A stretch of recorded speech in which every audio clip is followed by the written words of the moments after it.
آدم إدريس نوح صالح إبراهيم لوط إسماعيل إسحاق يعقوب يوسف أيوب شعيب موسى هارون ذو الكفل داود سليمان إلياس اليسع يونس زكريا يحيى عيسى والآخر الخاتم الأنبياء محمد المصطفى.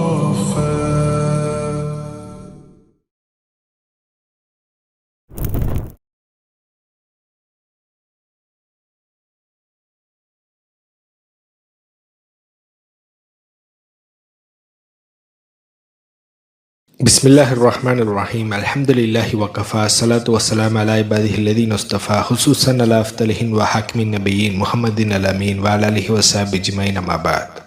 இவ்வுலகத்தில் தனிமனித ரீதியாகவும் சரி, அரசியல் ரீதியாகவும் சரி, ஆன்மீக ரீதியாகவும் சரி, அல்லாஹ்விற்கே முழுமையாக கட்டுப்பட்டு நடக்க வேண்டும் என்று அல்லாஹ் தஆலா இந்த மனிதரை இந்த பூமிக்கு அனுப்பினான். ஆனால் இந்த மனிதர்கள் தான் என்ன நோக்கத்திற்காக படைக்கப்பட்டார்களோ அந்த நோக்கத்தை மறந்துவிட்டு மனித்தஹத இலாஹு ஹவாஹு தனது மனோ இச்சையை கடவுளாக எடுத்துக்கொண்டார்கள்.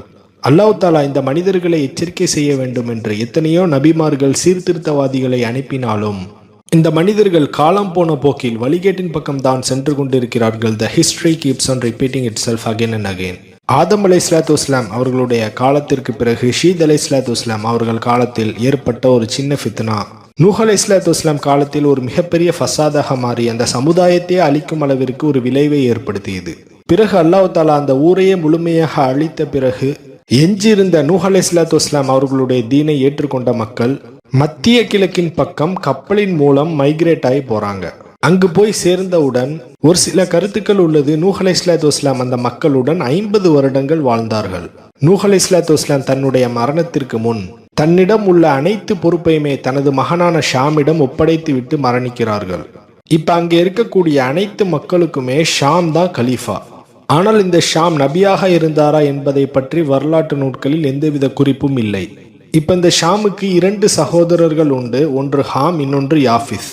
இப்ப அந்த ஷாமுடைய சகோதரரான ஹாம் ஷாமுடைய பொறுப்பின் கீழ் வாழ்ந்து கொண்டிருக்க இந்த ஹாமிற்கு ஒரு மனைவி உண்டு, பெயர் நால்தாமக். இருவருக்கும் திருமணமாகி 2 குழந்தைகளை பெற்றெடுக்கிறார்கள். அதில் ஒன்று ஆண் குழந்தை, இன்னொன்று பெண் குழந்தை. மிஸ்பார்ச்சுனேட்டடா 2 குழந்தைகளும் கருப்பாக பிறந்திருக்கிறது. உடனே ஹாம் தன்னுடைய மனைவியிடம் கோபத்துடன் இது எனக்கு பிறந்த குழந்தைகள் இல்லை என்று கூறினார். அதற்கு ஹாமுடைய மனைவி தனது கணவனிடம் இந்த 2 குழந்தைகளும் உனக்கு பிறந்த குழந்தைகள்தான். உம்முடைய பாட்டனார் நூஹ் அலைஹிஸ்ஸலாத்து வஸ்ஸலாம் உனக்கு எதிராக சாபமிட்டதால் உமக்கு இப்படி நேர்ந்தது என்று கூறினார். பிறகு மறுபடியும் ஹாமிற்கு 2 குழந்தைகள் பிறந்தது. அந்த 2 குழந்தைகளும் கருப்பாக இருந்ததன் காரணத்தினால் ஹாம் தன்னுடைய குடும்பத்தை விட்டுவிட்டு தனியாக பிரிந்து சென்று விட்டார் என்று செய்திகள் உள்ளது. பிறகு ஹாமுடைய சந்ததிகள் அனைவரும் வளர்ந்த பிறகு தன்னுடைய தகப்பன் ஹாமை தேடி அலைந்ததாகவும் அங்கே தேடிக்கொண்டிருக்கும் சமயத்தில் ஒரு கடலோர பகுதிகளில் தங்கியதாகவும் ஹாமுடைய சந்ததிகள் அனைவருமே அங்கேயே கூட்டம் கூட்டமாக தங்கிவிட்டதாகவும் செய்திகள் உள்ளது. இப்ப ஹாமுடைய சந்ததிகள் அனைவருமே அந்த கடற்கரை பக்கத்துல தான் வாழ்ந்து வராங்க. ஹாமிற்கு மொத்தம் 4 மகன்கள் உண்டு. அந்த 4 மகன்களுடைய பெயர் காஷ், மிஸ்ரயீம், பூட், கனான்.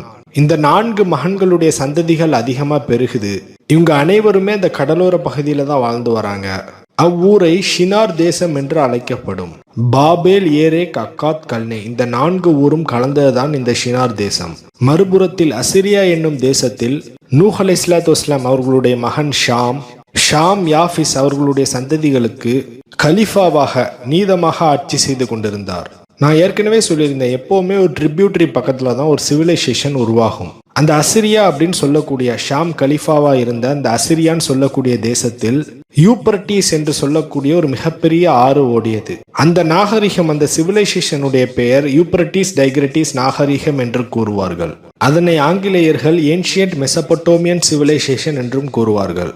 அவ்வூரிலே ஷாம் நூஹ் அலைஹிஸ்ஸலாத்து வஸ்ஸலாம் அவர்களுடைய வழிகாட்டுதலின்படி நீதமாக ஆட்சி செய்து கொண்டிருந்தார். அந்த ஷாமுடைய சந்ததிகள் அந்த ஷாமுடைய வழிகாட்டுதலின்படி ஆட்சி செய்து கொண்டிருந்தார்கள். இப்போதுதான் புதிதாக ஒரு ஃபித்னா தோன்றுது. இப்போ நம்ம தமிழ்நாட்டில் இந்தியாவில் இருக்கக்கூடிய நிறைய கோவில்கள், கோபுரங்கள், சிலை வழிபாடுகள், மூட நம்பிக்கைகள், கலாச்சாரங்கள் இவை அனைத்துக்குமே ஒரு ரூட் காஸ் இந்த ஃபித்னா தான். அத்தியாயம் 1. பிரளயத்திலிருந்து எடுத்துக்கொண்ட தவறான படிப்பினை. காலப்போக்கில் ஹாம், ஷாம், யாஃபிஸ் மூவர்களுடைய சந்ததிகளும் பல்கி பெருகியது. இப்போது ஹாமுடைய சந்ததிகள் பாபேல், ஏரேக், அக்காத், கல்னே போன்ற ஊர்களில் கூட்டம் கூட்டமாக வாழ்ந்து கொண்டிருக்கிறார்கள். இப்போது இந்த ஹாமுக்கு காஷ் என்று சொல்லக்கூடிய ஒரு மகன் உண்டு. இப்போது இந்த காஷுக்கும் ஒரு மகன் உண்டு. அந்த மகனுடைய பெயர் நம்ரூத். இந்த நம்ரூத் தான் இந்த ஹாமுடைய சந்ததிகள் வாழ்ந்து கொண்டிருக்கக்கூடிய பகுதிகளை ஆட்சி செய்து கொண்டிருந்தார். இப்போது உங்களுக்கு ஒரு சந்தேகம் எழும்பலாம். அதாவது இந்த நம்ரூத் இப்ராஹிம் அலைஹிஸ்ஸலாத்து வஸ்ஸலாம் காலத்தில் வாழ்ந்தவன். அவன் எப்படி ஆதி சமுதாயத்திற்கு முன்பே தோன்றி இருக்க முடியும்? இது போன்ற கேள்விகள் உங்களுக்கு எழும்பலாம். இப்ராஹிம் அலைஹிஸ்ஸலாத்து வஸ்ஸலாம் காலத்தில் வாழ்ந்த மன்னனுடைய பெயர் நம்ரூத் அல்ல. ஆனால் அந்த மன்னன் நம்ரூத்துடைய குடும்பத்தை சார்ந்தவன். அதே போன்று மூசா அலைஹிஸ்ஸலாத்து வஸ்ஸலாம் காலத்தில் வாழ்ந்த மன்னனுடைய பெயரும் ஃபிரௌன் அல்ல. ஃபிரௌன் அப்படிங்கிற நேம் அந்த டைனசிட்டி, அந்த குடும்ப பெயர். அல்லாஹ் தஆலா குர்ஆன்ல அந்த மன்னனுடைய பெயர் ஃபிரௌன் என்றுதான் அழைத்திருப்பான். ஃபிரௌன் என்கின்ற பெயர் அந்த சாம்ராஜ்யத்தை குறிக்கிறது, வெறும் பெயரை மட்டுமல்ல. அதே போன்று இப்ராஹிம் அலைஹிஸ்ஸலாத்து வஸ்ஸலாம் காலத்தில் வாழ்ந்த நம்ரூத், அவனுடைய உண்மையான பெயர் நம்ரூத் அல்ல, அந்த நம்ரூத்துடைய குடும்பத்தை சார்ந்தவன் என்று அர்த்தம். இதற்கு இன்னொரு எக்ஸாம்பிள் சொல்வதாக இருந்தால், நம்ம தமிழ்நாட்டில் சோழ சாம்ராஜ்யம் என்று கூறுவார்கள். சோழ மன்னன், சோழ மன்னர்களே நிறைய மன்னர்கள் உண்டு. ராஜராஜ சோழன், ராஜேந்திர சோழன், குலோத்துங்க சோழன். அதே போன்றுதான் சோழ மன்னன் அப்படிங்கிறது எப்படி ஒரு டைனசிட்டியுடைய பெயரோ அதே போன்றுதான் ஃபிரௌன், நம்ரூத் போன்ற பெயர்களும். இப்ப இந்த நம்ரூத் டைனசிட்டி எப்படி தோன்றுச்சுன்னு சொன்னா அது நம்ரூத் மூலமாக தான். Okay, let me continue. இந்த ஹாமுடைய சந்ததியை சேர்ந்த நம்ரூத் என்று சொல்லக்கூடிய மன்னன் வேட்டையாடுவதிலும் பலத்திலும் ஒரு சிறந்த மன்னனாக திகழ்ந்தான். ஹாமுடைய சந்ததிகள் அனைவருக்குமே இவன் தான் அரசன். இப்ப இந்த நம்ரூத் ஒரு மிகப்பெரிய படையை திரட்டி கொண்டு ஷாமுடைய சந்ததியினர்கள் வாழ்ந்து கொண்டிருக்கக்கூடிய அசிரியா நாட்டிற்கு சென்று அங்கே இருக்கக்கூடிய மக்கள் அனைவரையுமே வெட்டி வீழ்த்துறாங்க. அந்த ஷாமுடைய கூட்டத்தை கொலை செய்த பிறகு அந்த இடத்தையும் கைப்பற்றுகிறார்கள். இப்போது இந்த அசிரியா தேசம் முழுவதுமாக நம்ரூத்துடைய கட்டுப்பாட்டுக்கு கீழே வருது. இப்ப இந்த நம்ரூத் நினிவே அப்படின்னு சொல்லக்கூடிய ஒரு மிகப்பெரிய சிட்டியை உருவாக்குறான். இப்ப அங்க இருக்கக்கூடிய இடங்கள்ல 2 பகுதிகளில் மட்டும்தான் மக்கள் வாழ்ந்து கொண்டிருந்தாங்க. அந்த 2 பகுதிகளையுமே நம்ரூத் கைப்பற்றி விட்டான். இப்ப இந்த ஹாம், ஷாம், யாஃபிஸ் மூவருமே நிம்ரோத் என்றும் அரசனுக்கு கீழே கட்டுப்பட ஆரம்பிக்கிறாங்க. இப்ப இந்த நூஹ் அலைஹிஸ்ஸலாத்து வஸ்ஸலாம் காலத்தில் ஏற்பட்ட அந்த பிரளயத்தின் பற்றிய செய்திகளை ஹாம், ஷாம், யாஃபிஸ் இவர்களுடைய சந்ததிகள் அனைவருமே அறிவார்கள். ஆதலால் அல்லாவை பற்றிய அச்சம் இந்த 3 கூட்டத்திற்கும் இருந்து கொண்டுதான் இருந்தது. அந்த கூட்டம் இறையச்சத்தால் எந்தவித பாவமும் செய்யாமல் தான் இருந்தார்கள். குறிப்பாக மது, சூனியம், விபச்சாரம், கொலை போன்ற பாவங்களை செய்யாமல் தான் இருந்தார்கள். இப்போது நம்ரூத்துடைய அரசவையில் நூஹ் அலைஹிஸ்ஸலாத்து வஸ்ஸலாம் காலத்தில் ஏற்பட்ட பிரளயம் மீண்டும் ஏற்பட்டால் அதிலிருந்து நாம் எப்படி நம்மை தற்காத்துக் கொள்வது என்பதை பற்றிய ஆலோசனை நம்ரூத் தன்னுடைய சபைகளுடன் சேர்ந்து கொண்டு ஆலோசனை செய்து கொண்டிருந்தான். இப்போது இந்த நம்ரூத்துடைய மனைவியில் ஒருவள், அவளுடைய பெயர் செமிராம்ஸ். அவர் ஒரு ஆலோசனையை கூறினாள். அந்த ஆலோசனை என்னவென்றால், எவ்வளவு பெரிய வெள்ளம் ஏற்பட்டாலும் அதிலிருந்து தப்பிக்கும் அளவிற்கு நாம் ஒரு மிகப்பெரிய கோபுரத்தை எழுப்போம் என்று கூறினாள். எவ்வளவு அதிகமான வெள்ளம் ஏற்பட்டாலும் நாம் அந்த கோபுரத்தின் மீது ஏறி நம் வெள்ளத்திலிருந்து தப்பித்துக் கொள்ளலாம் என்று ஆலோசனை கூறினாள். நம்ரூத்துடைய சபையில் அவள் கூறிய ஆலோசனை அங்கீகரிக்கப்பட்டது. இப்போது அந்த சபையில் மலைகளை விட மிகப்பெரிய ஒரு கோபுரத்தை எவ்வாறு எழுப்புவது என்ற கேள்வி வந்தது. இவ்வளவு பெரிய கோபுரத்தை எவ்வாறு எழுப்புவது என்ற கேள்வி வந்தபோது அங்கிருந்த ஒருவர் மண்ணை பிசைந்து அதிலிருந்து கோபுரம் கட்டலாம் என்று கூறினார். அதற்கு அங்கிருந்த இன்னொருவர், மண்ணினால் மிகப்பெரிய ஒரு கோபுரத்தை எழுப்பினால் அது மழையின் போது சுலபமாக கரைந்து விழுந்து விடுமே என்று கூறினார். அதற்கு நம்ரூத் ஒரு சிறந்த ஆலோசனையை கூறினான். நாம் மண்ணிலிருந்து களிமண்களை தனியாக பிரித்து அதை செவ்வக கனசதுரமாக மாற்றி அதை நெருப்பில் சுட்டு அதிலிருந்து கோபுரத்தை எழுப்பலாம் என்று கூறினான். நாம் இப்போது கட்டிடத்துக்கு யூஸ் பண்றமே செங்கல், அதை முதல்ல கண்டுபிடித்ததே இந்த நம்ரூத் தான். சுடப்பட்ட கற்கள் மிகவும் பலமானதாக இருக்கும். அதை வைத்து எவ்வளவு உயரமாக கோபுரம் எழுப்பினாலும் அது உடைந்து விழுவதற்கு மிகவும் கடினமானது என்று கூறினான். ஒவ்வொரு கற்களுக்கும் நடுவில் சாந்தாக சுண்ணாம்பு கல்லை பயன்படுத்தினார்கள், லைம்ஸ்டோன். இப்போது நிம்ரோத் வானத்தை பார்த்து கூறினான், நானே மிகவும் செல்வ செழிப்பு மிக்கவன், கடவுளா மனிதனா என்று பார்த்து விடலாம் என்று கூறினான். நீ எவ்வளவு பெரிய வெள்ளத்தை அனுப்பினாலும் நான் வானத்தை தொடும் அளவிற்கு ஒரு மிகப்பெரிய கோபுரத்தை எழுப்புவேன் என்று அல்லாவிடம் சவால் விட்டான். மக்கள் அனைவரும் அந்த கோபுரத்தை கட்ட கடினமான வேலை செய்தார்கள். இந்த சூழ்நிலையிலிருந்து அங்கு வாழக்கூடிய மக்கள் அனைவருடைய உள்ளத்திலிருந்தும் அல்லாவின் மீதான அச்சம் முழுவதுமாக போய்விட்டது. மக்கள் அனைவருமே அல்லாஹ் தாலாவை விட்டுவிட்டு தனது மனோச்சைக்கு கட்டுப்பட ஆரம்பித்தார்கள். கொலை, கொள்ளை, விபச்சாரம், மது, சூனியம், மூட நம்பிக்கை போன்ற அனைத்து பாவங்களும் மீண்டும் அந்த பூமியில் ஆரம்பித்து விட்டது. மக்கள் அனைவருமே அல்லாஹ் தாலாவை மறந்துவிட்டு பெருமையில் மூழ்க ஆரம்பித்தார்கள். இப்போது அந்த கோபுர கட்டுமான பணி நடந்து கொண்டிருக்கும் போது இப்போது அல்லாஹ் தாலா அந்த மக்களுக்கு ஒரு எச்சரிக்கை விடுத்தான். அத்தியாயம் 2. மீண்டும் அல்லாஹ் தாலாவை விட்டுவிட்டு சிலை வழிபாட்டின் பக்கம் சென்றுவிட்ட மக்கள். அந்த கோவிலை கெட்டி கொண்டிருக்கும் போதே நம்ரூத்துடைய மரணம் ஏற்படுகிறது. நம்ரூத்துடைய மரணம் மூலமாக அல்லாஹ் தாலா அந்த மக்களுக்கு எச்சரிக்கை செய்தான். இப்போது அந்த கோபுரத்துடைய கட்டுமான பணி பாதியிலேயே நின்று விடுகிறது. நம்ரூத்திற்கு பிறகு அடுத்த அரசனை தேர்ந்தெடுக்கும் நேரத்தில் நம்ரூத்திற்கு நிறைய மனைவிகள் உண்டு. அதில் ஒரு மனைவியுடைய பெயர் செமிராம்ஸ். இந்த செமிராம்ஸ் தம்மிடம் இருக்கும் ராணி பதவியை தக்க வைக்க வேண்டும் என்று அங்கிருக்கக்கூடிய மக்களிடம் ஒரு மிகப்பெரிய பொய்யை கூறினாள். அந்த பொய் என்னவென்றால், தன்னுடைய கணவர் நம்ரூத் இன்னும் மரணிக்கவில்லை என்றும், தம் வயிற்றில் வளருகின்ற குழந்தை நம்ரூத் என்றும், தம் வயிற்றில் வளருகின்ற நம்ரூத் ஒரு தெய்வ குழந்தை என்றும், தான் ஒரு தெய்வ தாய் என்றும் அங்கிருக்கக்கூடிய மக்களிடம் ஒரு மிகப்பெரிய பொய்யை உரைத்தாள். எனவே அங்கிருக்கக்கூடிய மக்கள் அடுத்த அரசனை தேர்ந்தெடுக்காமல் நம்ரூத்துடைய மனைவியையே அரியாசனத்தில் அமர வைத்து அங்கு வாழக்கூடிய மக்கள் நம்ரூத்துடைய மனைவியிடம், அதாவது ஒரு பெண்ணிடம் ஆட்சியை ஒப்படைத்தார்கள். நம்ரூத்துடைய மனைவி செமிராம்ஸ், அவளுடைய மகனுடைய பெயர் தாமூஸ்.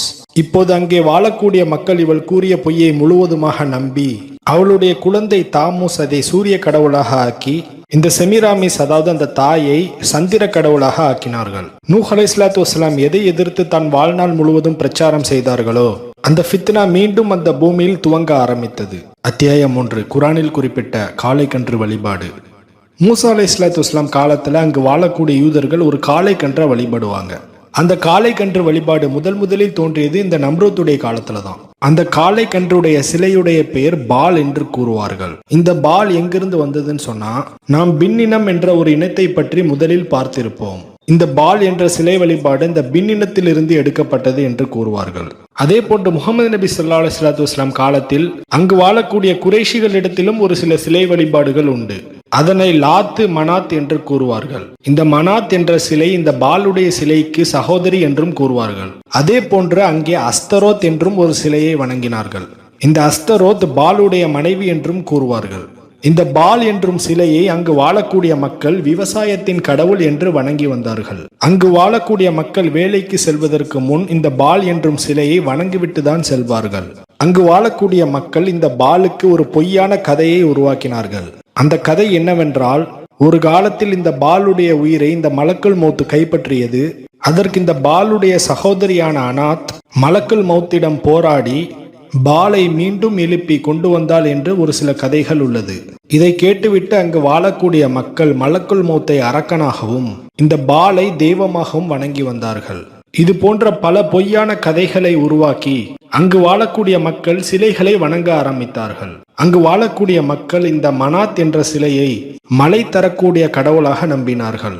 இப்போது அந்த இடத்தில் அந்த கோபுரம் கட்டுமான பணி மீண்டும் துவங்க வேண்டும் என்று செமிராமிஸ் ஆணையிட்டாள். அது மட்டுமல்லாமல் அந்த கோபுரத்தின் மேல் பகுதியில் இந்த பாலுக்கென ஒரு கோவிலை கட்ட வேண்டும் என்று ஆணையிட்டாள்.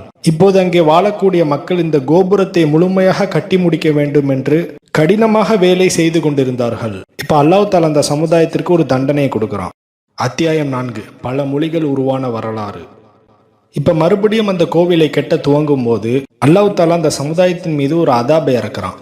அது என்ன அதாபுன்னு சொன்னா, ஒவ்வொருத்தங்களுடைய மொழி, அந்த பாஷை ஒவ்வொருத்தங்களுக்கு புரியாத மாதிரியான ஒரு சூழ்நிலையை ஏற்படுத்திடுறான். இது உங்களுக்கு புரியும்படி சொன்னா, அது வரைக்கும் அங்க இருக்கக்கூடிய மக்கள் தமிழ் பேசிட்டு இருந்தாங்கன்னு நம்ம எடுத்துக்கொள்ளலாம். இப்ப அந்த தமிழ் மொழியை அங்க இருக்கக்கூடிய மக்களை முழுவதுமாக மறக்க வைத்து இப்ப ஒரு கேட்டகரி ஆஃப் பீப்புள் வந்து ஈப்ரூ பேசுறாங்க, இன்னொரு கேட்டகரி ஆஃப் பீப்புள் வந்து அரபிக் பேசுறாங்க, இன்னொரு பஞ்ச் ஆஃப் பீப்புள் வந்து ஸ்பானிஷ் பேசுறாங்க, இன்னொரு பஞ்ச் ஆஃப் பீப்புள் வந்து ஜாப்பனீஸ் பேசுறாங்க, ஒரு குரூப் ஆஃப் பீப்புள் வந்து கொரியன் பேசுறாங்க, இன்னொரு குரூப் ஆஃப் பீப்புள் வந்து சைனீஸ் பேசுறாங்க. இப்படி ஒவ்வொருத்தங்களும் தான் பேசிய மொழியை மறந்து ஒவ்வொரு பிரான்ச் ஆஃப் பீப்புளும் ஒவ்வொரு மொழியை பேச ஆரம்பிக்கிறாங்க.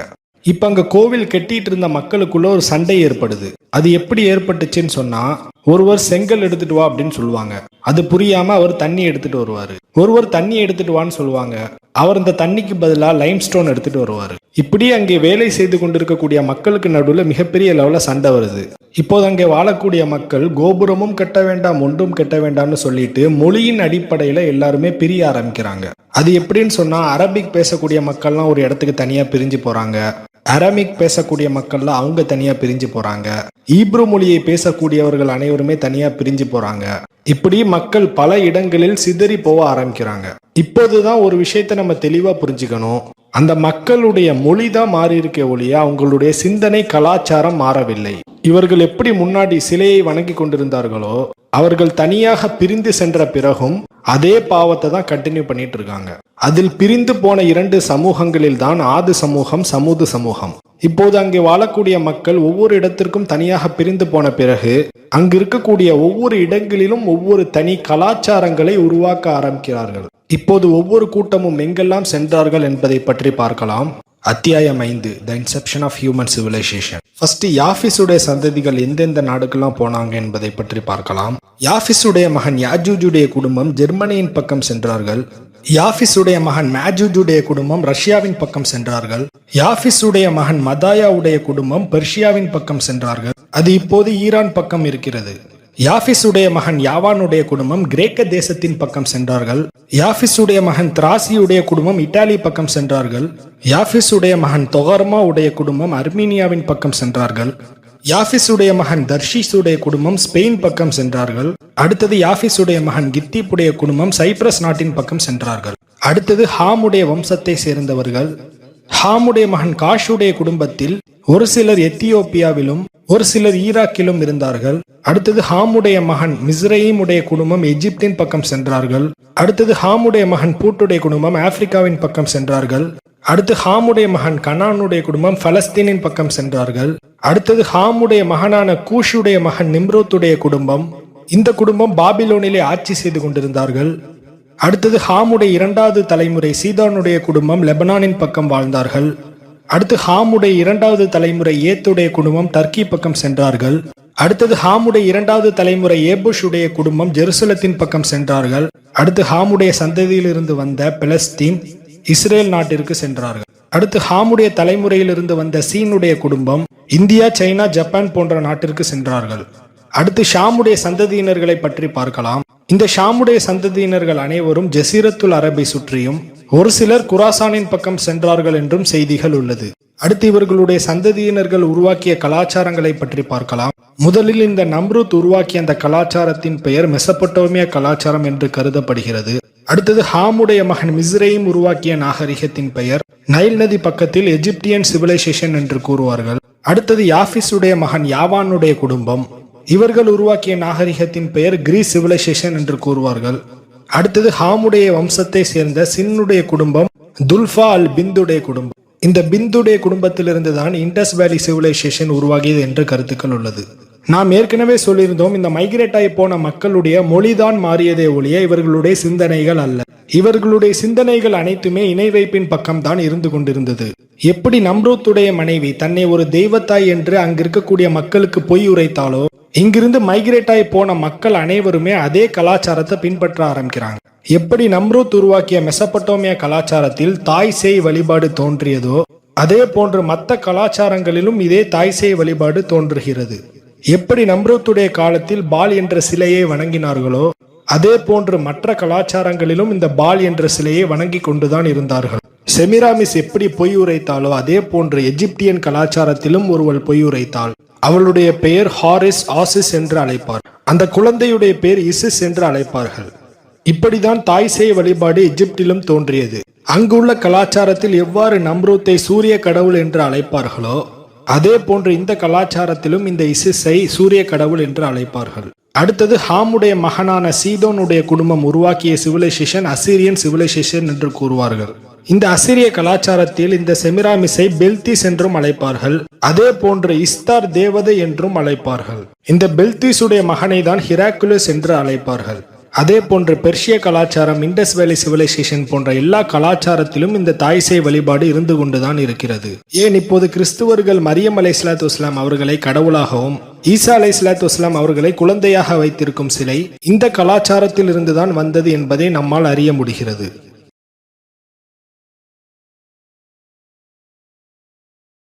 நிச்சயமாக அல்லாஹ் தாலா மனிதர்களை சீர்திருத்துவதற்காக நபிமார்களை இந்த பூமிக்கு அனுப்பினான். லிகுல்லி கௌமின் ஹாத், எல்லா சமூகத்திலும் அல்லாஹ் தாலா நபிமார்களை அனுப்பியிருக்கிறான். அப்படி என்றால் நபிமார்கள் வராத சமூகம் எந்த ஒரு சமூகமும் இல்லை. ஹதீதுகளின் அடிப்படையில மொத்தம் 1,24,000 நபிமார்களும் 312 ரசூல்மார்களும் இருக்கிறார்கள். அதில் நமக்கு தெரிந்தது வெறும் குறுகிய நபிமார்களின் வரலாற்று செய்திகள் மட்டுமே. குர்ஆன்ல மொத்தம் 25 நபிமார்களை பற்றி அல்லாஹ் தாலா குறிப்பிடுகிறான். ஆய்வின் அடிப்படையில் பார்த்தால் மொத்தம் 35 40 நபிமார்கள் மட்டுமே நம்மால் அறிய முடியும். எனவே இதுவரைக்கும் நம்ம பார்த்த வரையில நூஹ் அலைஹிஸ்ஸலாத்து வஸ்ஸலாம் அவங்களுக்கு முன்னாடி மொத்தம் 3 நபிமார்களை பத்தி மட்டுமே நம்ம பார்த்திருப்போம். அதில் ஆதம் அலைஹிஸ்ஸலாத்து வஸ்ஸலாம், ஷீத் அலைஹிஸ்ஸலாத்து வஸ்ஸலாம், இத்ரீஸ் அலைஹிஸ்ஸலாத்து வஸ்ஸலாம். நாம் அறிந்தது வெறும் 3 நபிமார்களை பற்றி மட்டுமே. ஆனால் அல்லாஹ் தாலா இன்னும் பல நபிமார்களை அல்லாஹ் தாலா அனுப்பியிருக்கலாம், அல்லாஹ் அலம். சரி, போன பதிவில் நம்ரூத்துடைய காலத்தில் என்னென்ன சிலை வழிபாடுகள் எல்லாம் தோன்றியது, அல்லாஹ் தாலா அந்த சமுதாயத்துக்கு என்ன தண்டனையை கொடுத்தான், ஹாம் ஷாம் யாஃபிஸ் அவர்களுடைய சந்ததிகள் எங்கெல்லாம் சிதறி போனார்கள் என்பதை பற்றி பார்த்தோம். அங்கே சிதறி போன பல சமூகங்களில் ஒரு சமுதாயத்தை பற்றி நாம் இப்போது பார்க்க போகிறோம். அந்த சமுதாயத்தின் பெயர் ஆத். இவர்கள் எந்த குடும்பத்தை சார்ந்தவர்கள் என்று பார்த்தால் வரலாற்று குறிப்புகளில் பதிவு செய்யப்பட்டுள்ளது. ஆத் இப்னு அவுஸ் இப்னு இரம் இப்னு ஷாம் இப்னு நூஹ் அலைஹிஸ்ஸலாத்து வஸ்ஸலாம். இந்த ஆத் அப்படிங்கிறவங்க ஷாமுடைய வம்சாவளியிலிருந்து வந்தவர்கள் என்று பதிவு செய்யப்பட்டுள்ளது.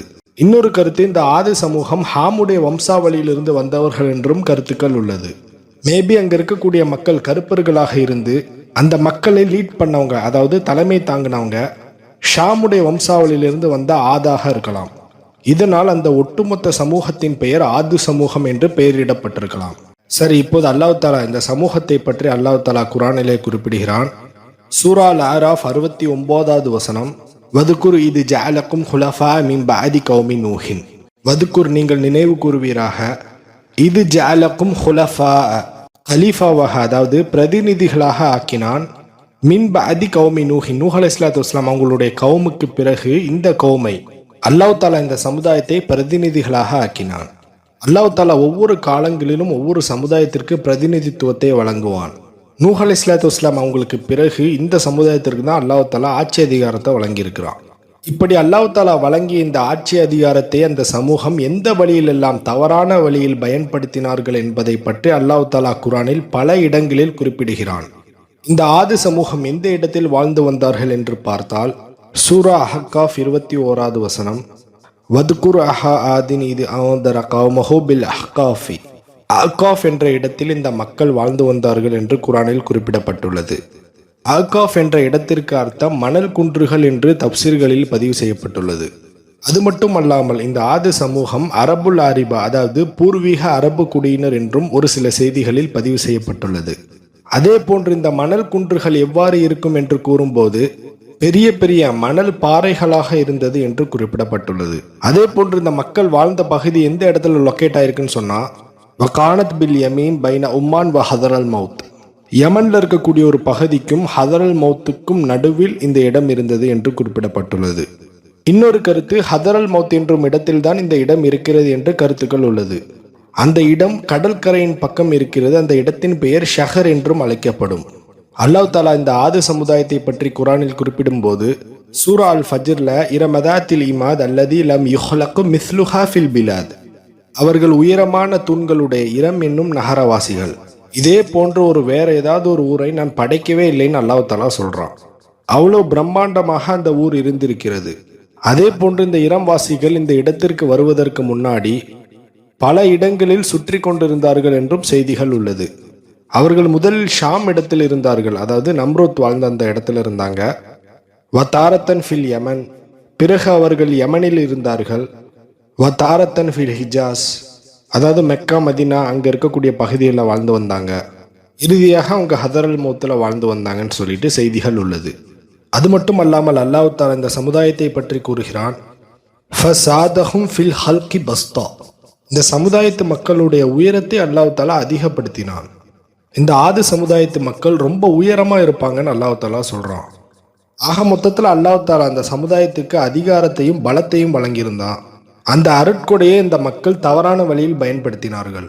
எவ்வாறெல்லாம் அந்த மக்கள் அந்த அருட்கொடையை தவறான வழியில் பயன்படுத்தினார்கள் என்பதை பற்றி இப்போது பார்க்கலாம். முதல் தவறு சூரா அஷ்ஷூரா 123வது வசனம், கத்தபத் ஆதுனில் முர்சலீன். அந்த ஆது சமூகம் ரசூல்மார்களை பொய்ப்பித்தார்கள். நூஹ் நபியுடைய சமுதாயம் எப்படி ரசூல்மார்களை பொய்ப்பித்தார்களோ அதே போன்று. ஆனால் நூஹ் நபி சமூகத்திற்கும் இந்த ஆது சமூகத்திற்கும் ஒரு சின்ன வேரியேஷன் உண்டு. அது என்னன்னு சொன்னா, நூஹ் நபியுடைய சமுதாயம் சிலைகளை மட்டுமே வணங்கினார்கள். ஆனால் இந்த ஆது சமூகம் அல்லாஹ் தாலாவை கடவுளாக ஏற்றுக்கொள்வார்கள். அல்லாஹ் தாலாவை சேர்த்து கொண்டு இந்த சிலைகளையும் சேர்த்து வணங்குவார்கள். இந்த ஆது சமூகம் வணங்கிய அந்த சிலைகளுடைய பெயர், ஒன்று சத்து, இன்னொன்று சமது, இன்னொன்று ஹர். இந்த 3 சிலைகளையுமே ஆது சமூகம் வணங்கி வந்தார்கள். அல்லாஹ் தாலாவையும் வணங்கி வந்தார்கள். படைப்பாளனுக்கு செய்யக்கூடிய வணக்கத்தை படைப்பினங்களுக்கும் செய்தால் அதற்கு பெயர் ஷிர்க், இணை வைத்தல் என்று அர்த்தம். படைப்பாளன் இல்லை என்று மறுத்தால் அதற்கு பெயர் குஃபுர். இப்ப அங்க இருக்கக்கூடிய மக்கள் ஷிர்க் வச்சதுனால அவங்க முஷ்ரிக்கா இருந்தாங்க. அங்க இருக்கக்கூடிய ரசூல்மார்களை மறுத்ததுனால அவங்க காஃபிராவும் போயிட்டாங்க.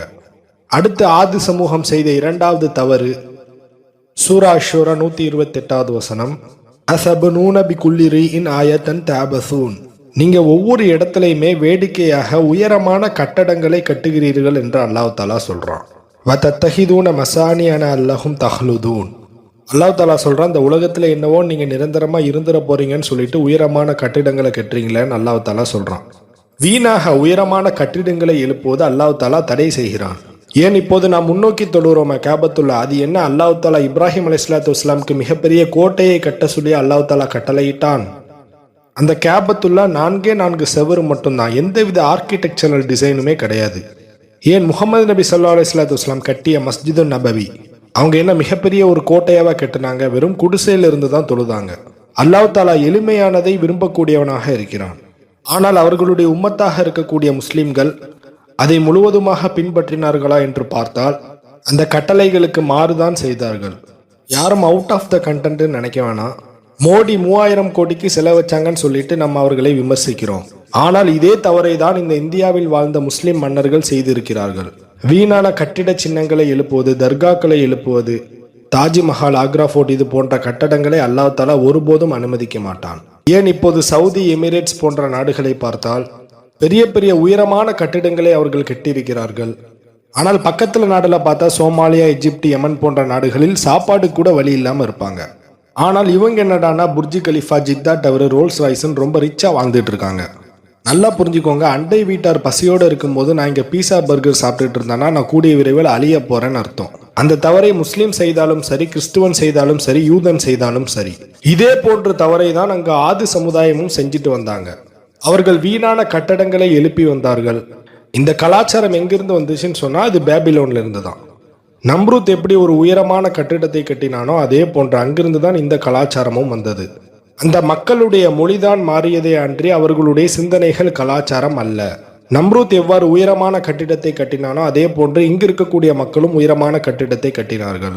நம்ரூத்துடைய கலாச்சாரத்தில் எவ்வாறு சிலை வழிபாடுகள் தோன்றியதோ அதே போன்று இந்த ஆது சமூகமும் இந்த சிலை வழிபாடுகளை செய்து வந்தார்கள். சரி, அடுத்த ஆது சமூகம் செய்த 3வது தவறு என்னவென்றால் சூரா அஷ்ஷூரா 130வது வசனம், வஇதா பதஷ்தும் ஜப்பாரீன். நீங்கள் யாரையும் பிடித்தால் மிகவும் கொடூரமாக நடந்து கொள்கிறீர்கள் அல்லாஹ் தாலா சொல்றான். அது எப்படின்னு சொன்னா, அல்லாஹ் தாலா ஒரு மனிதனுக்கு அதிகமான பலத்தை கொடுத்துருக்கான்னு சொன்னா அதை நல்ல விஷயத்துக்கு யூஸ் பண்ணணும். எடுத்துக்காட்டாக பலவீனர்களை பாதுகாக்க வேண்டும். ஆனால் இந்த ஆது சமூகம் அந்த பலத்தை வைத்து பலவீனர்களை துன்புறுத்தினார்கள். இப்ப எப்படி வல்லரசு நாடுகள் ஒவ்வொரு சின்ன நாடுகளை அடக்கி ஆள்றாங்க அதே போன்று. அடுத்து 4வதாக சூரா ஃபுஸ்ஸிலத் 15வது வசனம், ஃபஅம்மா ஆது ஃபஸ்தக்பரு ஃபில் அர்தி பில் கைரில் ஹக்கி. இந்த ஆது சமூகம் பூமியில அநியாயமா பெருமை எடுத்து கொண்டு இருந்தார்கள். ஃபஸ்தக்பர் வகாலு மன் அஷத்து மின்னா கூவத்தன். வகாலு அவர்கள் கூறினார்கள், மன் அஷத்து மின்னா கூவத்தன், பலத்தில் எங்களை விட வலிமையானவர்கள் யார் அப்படின்னு சொல்றாங்க. எங்களை விட மிகப்பெரிய பலசாலி யாராவது இருக்கிறீங்களா அப்படின்னு பெருமை அடிச்சுட்டு இருந்தாங்க. அவலம் யரவ் அன்னல்லாஹ் அல்லதி ஹலகக்கும் ஹுவ அஷ்ஹது மின்ஹும் குவா. அல்லாஹ் தாலா கேட்கிறான், அவர்களை படைத்த அல்லாஹ் தாலா அவர்களை விட பலம் மிக்கவன் என்று அவர்கள் அறியவில்லையான்னு அல்லாஹ் தாலா கேட்கிறான்.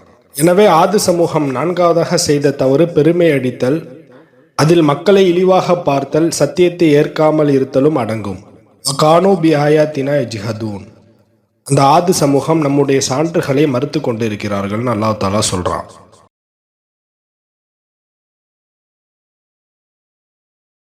வரலாற்று நூட்களில் பதிவு செய்யப்பட்டுள்ளது, உலகம் முழுவதையுமே ஆட்சி செய்த மன்னர்கள் 4 பேர். அதில் 2 பேர் முஸ்லிம்கள், 2 பேர் காஃபிர்கள். முஸ்லிம்களில் ஒன்று சுலைமான் அலைஹிஸ்ஸலாத்து வசலாம், டேரியஸ் என்று அழைக்கக்கூடிய துல்கர்னைன் அலைஹிஸ்ஸலாத்து வசலாம். காஃபிர்களில் நம்ரூத் இப்னு கன்னான், இன்னொன்று பஹ்துன் ஷார், இவரை பஹ்துன் நசர் என்றும் அழைப்பார்கள். இந்த 4 பேருக்கு அடுத்து உலகையே ஆட்சி செய்த ஒரு மன்னரை பற்றி தான் இப்போது பார்க்க போகிறோம். ஹிஜ்ரி 40 காலகட்டத்தில் நபித்தோழர் ஹசரத் மோவியா ஆட்சி செய்து கொண்டிருந்த காலத்தில் நடந்த சம்பவம். ஒரு நாள் அப்துல்லா இப்னு கிலாபா ரஹ்மத்துல்லாஹி அலைஹி அவர்கள் பாலைவனம் பக்கம் பயணித்துக் கொண்டிருக்கும் போது தம்முடைய ஒட்டகம் ஒன்றை துளைத்து விடுகிறார்கள். தம்முடைய ஒட்டகத்தை தேடிக்கொண்டிருக்கும் சமயத்தில் வெகு தொலைவில் ஒரு மிகப்பெரிய ஊர் ஒன்று தெரிகிறது. அவர் ஒட்டகத்தை துளைத்த இடத்தின் பெயர் அதன் என்ற பாலைவனம் என்று அழைக்கப்படும். இப்போது அப்துல்லா இப்னு கிலாபா ரஹ்மத்துல்லாஹி அலைஹி தாம் துளைத்த ஒட்டகத்தை தேடி அந்த ஊரின் பக்கம் செல்கிறார்கள். இப்போது அந்த ஊரின் பக்கம் சென்ற பிறகு அவ்வூரை பார்க்க மிகவும் ஆச்சரியமாகவும் மிகவும் பிரம்மாண்டமாகவும் தெரிகிறது. அவ்வூரை சுற்றிலும் மிகவும் பிரம்மாண்டமான ஃபோர்ட்ரஸ், அதாவது கோட்டைகள் கட்டப்பட்டிருக்கின்றன. அது மட்டுமல்லாமல் அவர் வாழ்நாளில் எங்கும் கண்டிடாத மாபெரும் அரண்மனைகள் அங்கே கட்டப்பட்டிருக்கின்றன. அப்துல்லா இப்னு கிலாபா அந்த ஊரை சுற்றி பார்த்தார். அங்கே எந்தவித மனித நடமாட்டமும் இல்லை. அங்கே எந்தவித கால்நடைகளும் இல்லை. யாரும் இல்லா பாலைவனத்தில் அப்படி ஒரு அரண்மனை அமைந்திருந்தது. இப்போது அந்த அரண்மனையில் ஒரு மாபெரும் கதவு ஒன்று இருந்தது. அக்கதவில் வெள்ளை நிறத்திலும் சிவப்பு நிறத்திலும் முத்துக்கள் அந்த கதவில் எம்பர்டாய் இருந்தது. இது போன்ற ஒரு மாபெரும் கதவை அப்துல்லா இப்னு கிலாபா எங்கும் கண்டதில்லை. இப்படி ஒரு டெசோலேட்டடான ஒரு பிளேஸ்ல எப்படி ஒரு மாபெரும் அரண்மனை தோன்றி இருக்க முடியும் என்று அப்துல்லா இப்னு கிலாபா ஆச்சரியப்பட்டு போனார். இப்போது அப்துல்லா இப்னு கிலாபா அந்த கோட்டைக்கு வெளியே இருக்கக்கூடிய கதவை திறந்து உள்ளே சென்றபோது அங்கே தங்கத்திலான மாபெரும் அரண்மனைகள் அங்கே இருக்கிறது. உள்ளே அனைத்தும் தங்கத்தினாலும் வெள்ளியினாலும் உருவாக்கப்பட்ட அறைகள். அங்கே உள்ள ஒவ்வொரு மூலைகளும் ரத்தினங்களாலும் மாணிக்கத்தினாலும் எம்பர்டாய் இருந்தது. அதனை சுற்றி மஸ்கு, சாஃப்ரான், அதாவது கஸ்தூரி மற்றும் குங்குமம் அனைத்துமே பரவி போயிருந்தது. இப்போது அப்துல்லா இப்னு கிலாபா அங்கிருக்கக்கூடிய ஒரு சில ரத்தினங்கள் மற்றும் மாணிக்கங்களை எடுத்துவிட்டு அங்கிருந்து புறப்பட ஆரம்பிக்கிறார். தன் நாடான யமனிற்கு திரும்பிய பிறகு அங்கு உள்ள மக்களிடம் தாம் பாலைவனத்தில் சென்று கொண்டிருக்கும் போது தம் ஒட்டகம் ஒன்று துளைந்ததாகவும், தம் ஒட்டகத்தை தேடிக்கொண்டிருக்கும் போது ஒரு வினோதமான ஊரை கண்டதாகவும், தம் வாழ்நாளில் எங்கும் கண்டிடாத மாளிகைகள், பொற்குவியல்களை கண்டதாகவும் அங்கு உள்ள மக்களிடம் கூறுகிறார். தாம் அங்கிருந்து எடுத்து வந்த பொற்குவியல்களை மக்களிடம் காட்ட அந்த மக்களோ ஆச்சரியப்பட்டு போனார்கள். இதை பற்றிய செய்தி அங்கு உள்ள யமன் நாடு முழுவதும் பரவுகிறது. அப்போது ஜிசீரா முழுவதையுமே ஆட்சி செய்து கொண்டிருந்த ஹசரத் முஆவியா ரலியல்லாஹு அன்ஹு அவர்களுடைய காதிற்கு இந்த செய்தி போனது. இமாம் ஹசன் ரலியல்லாஹு அன்ஹு கிலாஃபத் என்றும் ஆட்சி சுமையை ஹசரத் முஆவியா ரலியல்லாஹு அன்ஹு அவர்கள் கையில் ஒப்படைத்த பிறகு நடந்த சம்பவம். இப்போது ஹசரத் முஆவியா ரலியல்லாஹு அன்ஹு அந்த செய்தியை பற்றி முழுமையாக விசாரிக்க வேண்டும் என்று யமன் நாட்டில் உள்ள அப்துல்லா இப்னு கிலாபாவை ஷாம் நாட்டிற்கு அழைப்பு விடுத்தார். அப்துல்லா இப்னு கிலாபா ஷாம் நாட்டிற்கு சென்று ஹசரத் முஆவியா ரலியல்லாஹு அன்ஹு அவர்களை சந்திக்கிறார்கள். இப்போது நடந்த சம்பவங்களை பற்றி முஆவியா ரலியல்லாஹு அன்ஹு அப்துல்லாவிடம் விசாரிக்கிறார். அப்துல்லா கூறுகிறார், நான் அதன் என்ற பாலைவன பகுதிகளில் பயணித்துக் கொண்டிருக்கும் போது எதிர்பாராத நேரத்தில் ஒட்டகம் ஒன்று துளைந்து விடுகிறது. அந்த பகுதிகளில் ஒட்டகத்தை தேடி அலைந்து கொண்டிருக்கும் போது வெகு தொலைவில் ஒரு மிகப்பெரிய கோட்டை ஒன்றை கண்டேன். அதன் அருகில் சென்று பார்த்த பிறகுதான் தெரிகிறது அந்த பகுதியில் எந்தவித ஆள் நடமாட்டமும் இல்லை. அந்த இடத்தில் இதுவரை நான் வாழ்நாளில் எங்கும் கண்டிடாத அரண்மனைகளையும் பொற்குவியல்களையும் கண்டேன் என்று கூறினார். அதற்கு முஆவியா ரலியல்லாஹு அன்ஹு, நீங்கள் சொல்வது அனைத்தும் உண்மை என்று நான் எவ்வாறு உங்களை நம்புவது என்று கேட்டார். அதற்கு அப்துல்லா இப்னு கிலாபா அந்த அரண்மனையில் இருந்து எடுத்த ஒரு சில பொற்குவியல்களை முஆவியா ரலியல்லாஹு அன்ஹுவிற்கு முன் வைக்கிறார். இப்போது முஆவியா ரலியல்லாஹு அன்ஹு தனக்கு முன் வைத்த கஸ்தூரியை எடுத்து உடைத்து பார்க்கிறார். இது போன்ற ஒரு வாசனையை அவர்கள் எங்கும் முகர்ந்ததில்லை. தனக்கு முன் வைத்த வைரங்கள், வைடூரியங்களை பார்த்த பிறகு அவர்களுக்கு தெளிவாக தெரிகிறது அது தனது காலத்தில் உள்ள வைடூரியங்கள் அல்ல என்று. இப்போது முஆவியா ரலியல்லாஹு அன்ஹு அப்துல்லா இப்னு கிலாபா சொன்ன செய்திகளை முழுமையாக நம்ப ஆரம்பிக்கிறார். இப்போது முஆவியா ரலியல்லாஹு அன்ஹு அந்த மர்மமான ஊரை பற்றி முழுமையாக தெரிந்து கொள்ள ஆசைப்படுகிறார். அந்த ஊர் எந்த காலத்தில் உருவாக்கப்பட்டது, அந்த ஊரை உருவாக்கியவர் யார் என்பதை பற்றி தெரிந்து கொள்ள முஆவியா ரலியல்லாஹு அன்ஹு ஆர்வமாக இருக்கிறார். அல்லாஹ் தஆலா சுலைமான் அலைஹிஸ்ஸலாத்து வஸலாம் அவர்களுக்கு கொடுத்த ஆட்சி அதிகாரத்தை போன்று எந்த ஒரு ஆட்சியாளருக்கும் அப்படி ஒரு ஆட்சி அதிகாரத்தை வழங்கவில்லை என்பதை நாமும் அறிவோம், முஆவியா ரலியல்லாஹு அன்ஹு அவர்களும் அறிவார்கள். இந்த அப்துல்லா இப்னு கிலாபா கூறுவதை பார்த்தால் அந்த ஆட்சியையே மிஞ்சும் அளவிற்கு இருக்கிறதே என்று முஆவியா ரலியல்லாஹு அன்ஹு யோசித்து பார்க்கிறார்கள். இப்போது முஆவியா ரலியல்லாஹு அன்ஹு தனது ஆலோசகர்களிடம் இந்த செய்தியை அறியும் அளவிற்கு ஒரு மிகப்பெரிய வரலாற்று அறிஞர் இங்கே உண்டா என்று கேட்கிறார்கள். அந்த சபையில் அனைவரும் கூறிய ஒரே பதில், அந்த வரலாற்று அறிஞருடைய பெயர் அபு இஸ்ஹாக் கஅப். அவரை மக்கள் கஅபுல் அஹ்பார் என்று அழைப்பார்கள். இந்த கஅபுல் அஹ்பார் யார் என்பதை பார்த்துவிட்டு வரலாற்றை தொடரலாம். இந்த கஅபுல் அஹ்பார் முஹம்மது நபி ஸல்லல்லாஹு அலைஹி வஸல்லம் காலத்தில் வாழ்ந்தவர். ஆனால் முஹம்மது நபி ஸல்லல்லாஹு அலைஹி வஸல்லம் காலத்தில் இஸ்லாத்தை ஏற்றுக்கொள்ளவில்லை. இந்த மனிதர் ஒரு யூதராக இருந்தார். அவருடைய தந்தை ஒரு யூத ரிஷியாக இருந்தார். அவர் தன்னுடைய மகனான கஅபுல் அஹ்பாருக்கு வரலாற்று செய்திகளையும் யூத நம்பிக்கைகளையும் கற்றுக் கொடுத்தார். அவர் வீட்டிலே நிறைய ஏடுகள் இருந்தது. அந்த ஏடுகளில் நிறைய வரலாறுகளும் முன்னறிவிப்புகளும் உள்ளது. முந்தி வாழ்ந்த நபிமார்களுடைய போதனைகள் அனைத்தும் அந்த ஏடுகளில் உள்ளது. இப்போது கஅபுல் அஹ்பாருடைய தந்தை கஅபுல் அஹ்பாருக்கு ஒரு அறிவுரை கூறினார். அந்த அறிவுரை என்னவென்றால், இந்த வீட்டில் உள்ள ஏடுகளில் நீ எந்த ஏடுகளை வேண்டுமானாலும் படிக்கலாம், ஆனால் ஒரே ஒரு புத்தகத்தை தவிர இந்த ஒரு ஏடை மற்றும் ஒருபோதும் திறந்து படித்து விடாதே என்று அறிவுரை கூறினார். இப்போது கஅபுல் அஹ்பார் தன்னுடைய தந்தை உயிரோடு இருக்கும் வரை அவருடைய அறிவுரைக்கு இணங்க அந்த புத்தகத்தை திறந்து படிக்கவில்லை. அதற்கு பின் முஹம்மது நபி ஸல்லல்லாஹு அலைஹி வஸல்லம் வஃபாத்தான பிறகு உமர் ரலியல்லாஹு அன்ஹு கலீஃபாவாக ஆட்சி செய்து கொண்டிருந்த காலத்தில் எந்த ஏடை தனது தந்தை தடை செய்தாரோ அந்த ஏடை எடுத்து படிக்க வேண்டிய சூழ்நிலை ஏற்பட்டது. இப்போது கஅபுல் அஹ்பார் அந்த ஏடை எடுத்து படித்து பார்க்கிறார்.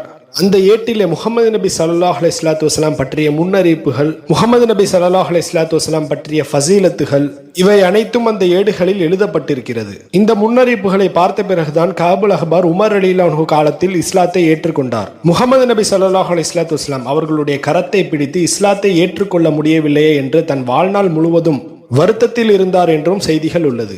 இப்போது கஅபுல் அஹ்பார் இஸ்லாத்தை ஏற்றுக்கொண்ட பிறகு அப்துல்லா இப்னு அப்பாஸ் ரலியல்லாஹு அன்ஹு போன்ற மிகப்பெரிய சஹாபாக்களுக்கு எதுவும் சந்தேகம் ஏற்பட்டால் கஅபுல் அஹ்பாருடைய மஜ்லிஸிலே அமர்ந்து அறிவுரை பெறுவார்கள் என்று செய்திகள் உள்ளது. ரஷீதின் கிலாஃபத்தில் இருந்து உமையா கலிஃபட் வரை ஒரு மிக சிறந்த வரலாற்று அறிஞரில் ஒருவர் கஅபுல் அஹ்பார் ரஹ்மத்துல்லாஹி அலைஹ். Okay, let me continue. இப்போது முஆவியா ரலியல்லாஹு அன்ஹு மர்மமான தேசத்தை பற்றி அறிந்து கொள்ள கஅபுல் அஹ்பாரை ஷாம் தேசத்தின் பக்கம் அழைப்பு விடுத்தார். இப்போது கஅபுல் அஹ்பார் தன்னுடைய முதுமை பருவத்தில் ஹஸரத் முஆவியா ரலியல்லாஹு அன்ஹு அவர்களை சந்திக்கிறார்கள்.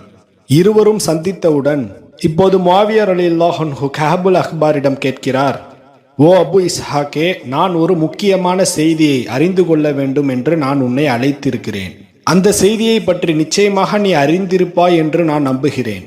அதற்கு கஅபுல் அஹ்பார் கூறினார், நிச்சயமாக அல்லாஹு தாலாவே எல்லாவற்றையும் அறிந்தவனாக இருக்கிறான். நீங்கள் என்னிடம் கேளுங்கள், தெரிந்திருந்தால் நான் சொல்கிறேன் என்று கூறினார். இப்போது முஆவியா ரலியல்லாஹு அன்ஹு கஅபுல் அஹ்பாரிடம் கேட்டார், ஒரு மாபெரும் தேசத்தில் இருக்கக்கூடிய மாளிகைகள், அந்த மாளிகை முழுவதும் தங்கம் மற்றும் வெள்ளி கற்களால் உருவாக்கப்பட்டு அதனுடைய தூண்கள் அனைத்தும் மரகதங்களால் உருவாக்கப்பட்டு அந்த மாளிகையில் உள்ள ஒவ்வொரு மூலைகளும் வைரங்களால் அலங்கரிக்கப்பட்டிருக்கும். அதனை சுற்றி தோட்டங்களும் இருக்கும். யமன் நாட்டின் அருகில் இது போன்ற தேசத்தை நீ இதுவரையில் அறிந்ததுண்டா என்று கேட்டார்கள்.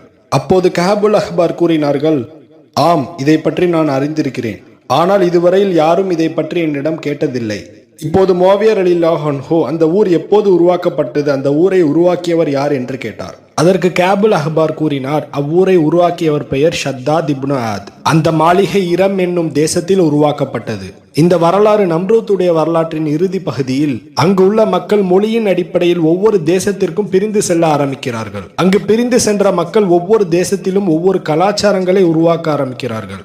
ஆத் இப்னு அவுஸ் என்ற மனிதர், இவர் ஷாமுடைய வம்சாவளியில் இருந்து வந்தவர்கள். ஆத் இப்னு அவுஸ் இப்னு இரம் இப்னு ஷாம் இப்னு நூஹ் அலைஹிஸ்ஸலாத்து வஸலாம். இவர்களுடைய பெரிய தந்தையாகிய இரம் ஒரு பெரும் கூட்டத்துடன் ஹதரல் மௌத் என்றும் பகுதிக்கு வராங்க. அவர் உருவாக்கிய கலாச்சாரத்தை அஹ்காஃப் சிவிலைசேஷன் என்றும் இரம் சிவிலைசேஷன் என்றும் அழைப்பார்கள். இப்போது அந்த ஊரை ஆத் என்ற ஒரு அரசன் ஆட்சி செய்து கொண்டிருக்கிறான். அந்த ஆதிற்கு 2 மகன்கள் உண்டு. அதில் ஒரு மகனுடைய பேர் ஷத்தீத், இன்னொரு மகனுடைய பேர் ஷத்தாத். அந்த நாட்டை ஆட்சி செய்து கொண்டிருந்த ஆத் மரணித்த பிறகு அவர்களுடைய 2 மகன்களும் அவ்வூர் முழுவதிலும் குழப்பத்தை ஏற்படுத்தினார்கள். அவர்கள் சுற்றி இருக்கக்கூடிய அனைத்து ஊரையுமே அநியாயமான முறையில் கைப்பற்றினார்கள். சில மக்கள் அவர்களுக்கு பயந்து தன் நாட்டை அவர்களிடம் ஒப்படைத்தார்கள். சில நாடுகளை அவ்விருவரும் போர் செய்து வென்றார்கள். இப்போது மொத்த ஜசீரத்துல் அரபு பகுதிகளும் அவர்களுடைய ஆட்சிக்கு கீழ் வந்தது. இப்போது ஆத் அவர்களுடைய முதல் மகனான ஷத்தீத் மரணிக்கிறார்கள். அண்ணனான ஷத்தீத் மரணித்த பிறகு ஆட்சி அதிகாரம் அனைத்தும் தம்பியான ஷத்தாதுடைய கைக்கு வந்து விடுகிறது. இப்போது அந்த ஊர் முழுவதையுமே ஷத்தாத் இப்னு ஆது தான் ஆட்சி செய்து கொண்டிருந்தார். இப்போது ஷத்தாத் என்ற அரசன் அவர்களுக்கு முன்பு அனுப்பப்பட்ட வேதங்கள் சூஃப்கள் அனைத்தையுமே படிக்க ஆரம்பிக்கிறார். அவ்வேதங்களிலும் சுஹூஃப்களிலும் அல்லாஹு தாலா நல்லடியார்களுக்கு கொடுக்கப்படும் சொர்க்கத்தை பற்றி சிலாகித்து பேசுகிறான். அவ்வேதங்களில் அல்லாஹு தாலா முஃமின்களுக்கு வழங்கப்படக்கூடிய சொர்க்கம் அது தங்கத்தினால் உருவாக்கப்பட்டிருக்கும், வைடூரியங்களால் அலங்கரிக்கப்பட்டிருக்கும் என்று முன் சென்ற நபிமார்களுடைய வேதங்களில் கூறுகிறான். அவ்வேதத்தை படித்த ஷத்தாத் என்ற அரசன் அவனுடைய அகனப்ஸில் ஒரு தீமையான எண்ணம் தோன்றுகிறது. அந்த யோசனை என்னவென்றால், இவ்வுலகத்தில் நாம் நன்மை செய்தால் மறுமை நாளில் நாம் சொர்க்கத்திற்கு செல்லலாம். ஆனால் அல்லாஹு தாலா பேசிய அடையாளங்களோடு இந்த உலகத்திலே ஒரு மிகப்பெரிய சொர்க்கத்தை உருவாக்கினால் அல்லாஹு தாலா சொர்க்கம் தங்கத்தினால் உருவாக்கப்பட்டிருக்கும் என்று கூறுகிறான். இப்போது ஷத்தாத் என்ற அரசன் இந்த பூமியில் தங்கத்தினால் ஆன ஒரு அரண்மனையை உருவாக்கப் போகிறேன் என்று அந்த மக்களிடம் கூறினான். நம்ரூத் எப்படி அல்லாஹு தாலாவிடம் மிகப்பெரிய கோபுரத்தை எழுப்பி இப்போது நீ வெள்ளத்தை அனுப்பினாலும் நான் தப்பித்துக் கொள்வேன் என்று சவால் விட்டானோ, அதே போன்று இந்த ஷத்தாத் என்ற அரசன் அல்லாஹு தாலா உருவாக்கிய சொர்க்கத்தை போன்று நானும் இந்த பூமியில் ஒரு சொர்க்கத்தை உருவாக்குவேன் என்று கூறினான். இந்த ஷத்தாதுக்கு இன்னொரு பெயர் உண்டு. அந்த பெயர் ஜல்ஜான் என்றும் அழைக்கப்படும். இப்போது ஷத்தாத் சொர்க்கத்தை போன்ற ஒரு அரண்மனையை உருவாக்க வேண்டும் என்று தனது அரண்மனையில் 1000 பொருளாளர்களை அழைக்கிறான். அதில் ஒவ்வொரு பொருளாளருக்கும் 1000 உதவியாளர்களை நியமிக்கிறான். ஒவ்வொருவருக்கும் 1000 உதவியாளர்களை நியமித்த பிறகு இப்போது அங்கு உள்ள ஒவ்வொரு பொருளாளர்களிடமும் நீங்கள் என்ன செய்வீர்கள் என்று தெரியாது, உலகம் முழுவதும் சுற்றி வர வேண்டும், நான் மிகப்பெரிய தங்கத்தினால் ஆன அரண்மனையை உருவாக்கப் போகிறேன், அதற்கான தங்கம் வெள்ளி வைடூரியங்களை நீங்கள் தான் சேகரித்து வர வேண்டும் என்று கட்டளையிட்டான். குறிப்பாக அந்த அரண்மனைக்கு மேல் வைக்கக்கூடிய டூம், அதாவது குவிமாடம் என்று கூறுவார்கள், அந்த குவிமாடம் ஒரு முழு வைரமாக இருக்க வேண்டும் என்று கட்டளையிட்டான். அது மட்டுமல்லாமல் அந்த அரண்மனையை சுற்றி ஒரு மிகப்பெரிய தோட்டங்களை உருவாக்க வேண்டும் என்று கட்டளையிட்டான். இப்போது அந்த கட்டளைகளை கேட்டவுடன் 100 பொருளாளர்களும் 1,00,000 உதவியாளர்களும் அரசன் ஷத்தாதிடம் ஒரு கேள்வி எழுப்பினார்கள்.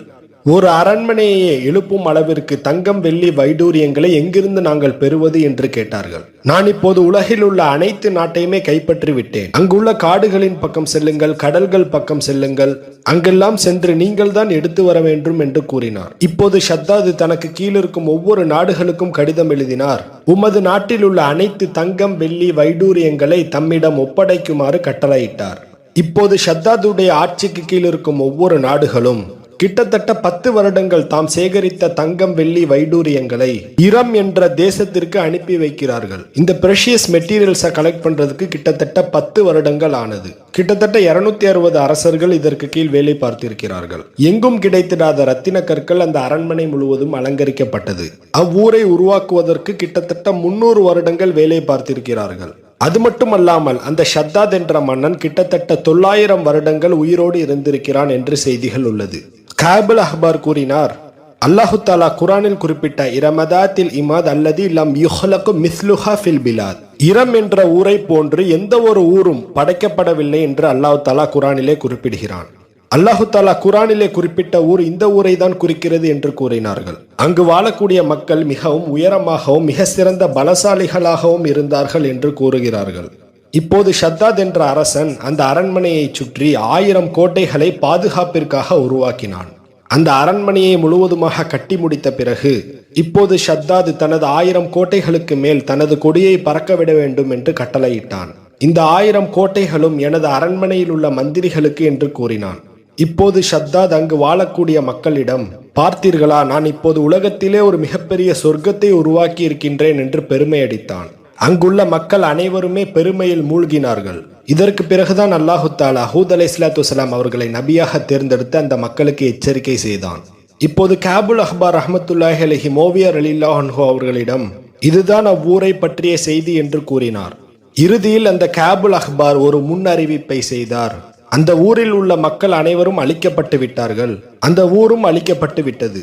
முகமது நபி ஸல்லல்லாஹு அலைஹி வஸல்லம் அவர்களுடைய காலத்திற்கு பிறகு ஒரே ஒரு மனிதர் மட்டும் அந்த ஊருக்குள் சென்றுவிட்டு வருவார். அது உங்களுடைய ஆட்சி காலத்தில் தான் நடப்பதற்கு அதிக வாய்ப்புள்ளது என்று முன்னறிவிப்பு செய்தார்.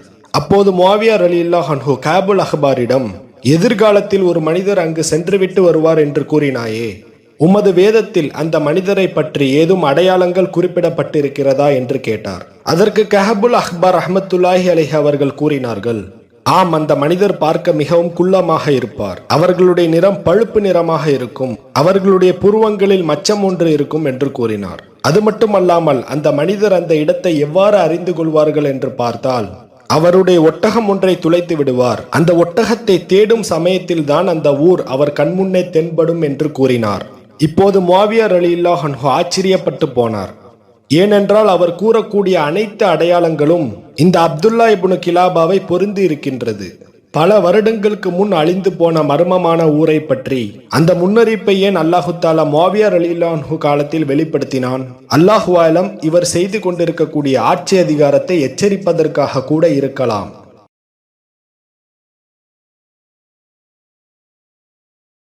ஹூத் அலைஹிஸ்ஸலாத்து வஸ்ஸலாம் அவர்களுடைய தந்தை பேர் சாலஹ், அவர்களுடைய தந்தை பேர் அஹ்ஃபர்ஷத், அவர்களுடைய தந்தை பேர் ஷாம், அவர்களுடைய தந்தை பேர் நூஹ் அலைஹிஸ்ஸலாத்து வஸ்ஸலாம். நூஹ் அலைஹிஸ்ஸலாத்து வஸ்ஸலாம் அவர்களுடைய 4வது தலைமுறையில் இந்த ஹூத் அலைஹிஸ்ஸலாத்து வஸ்ஸலாம் வருவதாக பதிவு செய்யப்பட்டுள்ளது.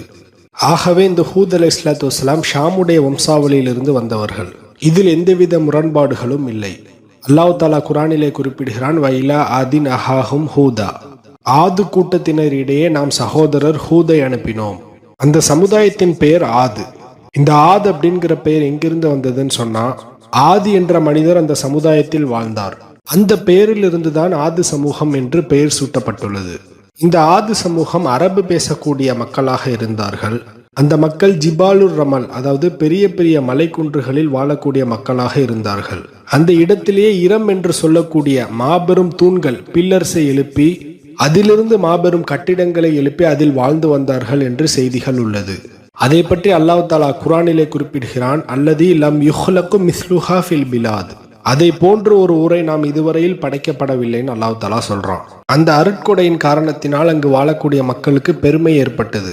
வரலாற்று செய்திகளில் குறிப்பிடப்பட்டுள்ளது, நபிமார்களில் 4 நபிமார்கள் அரபு மொழியை பூர்வீகமாக கொண்டவர்கள். அதில் ஒன்று ஹூத் அலைஹிஸ்ஸலாத்து வஸ்ஸலாம், இன்னொன்று சாலிஹ் அலைஹிஸ்ஸலாத்து வஸ்ஸலாம், இன்னொன்று சுஹைப் அலைஹிஸ்ஸலாத்து வஸ்ஸலாம், இன்னொன்று முஹம்மது நபி ஸல்லல்லாஹு அலைஹி வஸல்லம். இந்த 4 நபிமார்களும் அரபி மொழியை தாய்மொழியாக கொண்டவர்கள். வயுகாலு இன்ன ஹூத் அலைஹிஸ்ஸலாத்து வஸ்ஸலாம் அவ்வளு மன் தகல்லம பில் அரபியா, முதலில் அரபி பேசிய நபி யாருன்னு சொன்னா அவங்க ஹூத் அலைஹிஸ்ஸலாத்து வஸ்ஸலாம் என்றும் செய்திகள் உள்ளது. இன்னும் ஒரு சில செய்திகளில் இஸ்மாயில் அலைஹிஸ்ஸலாத்து வஸ்ஸலாம் தான் முதலில் அரபி பேசினார் என்றும் செய்திகள் உள்ளது.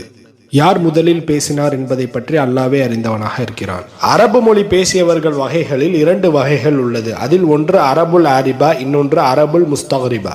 இதை பற்றி தெளிவாக இப்ராஹிம் அலைஹிஸ்ஸலாத்து வஸ்ஸலாம் வரலாற்றில் பார்க்கலாம்.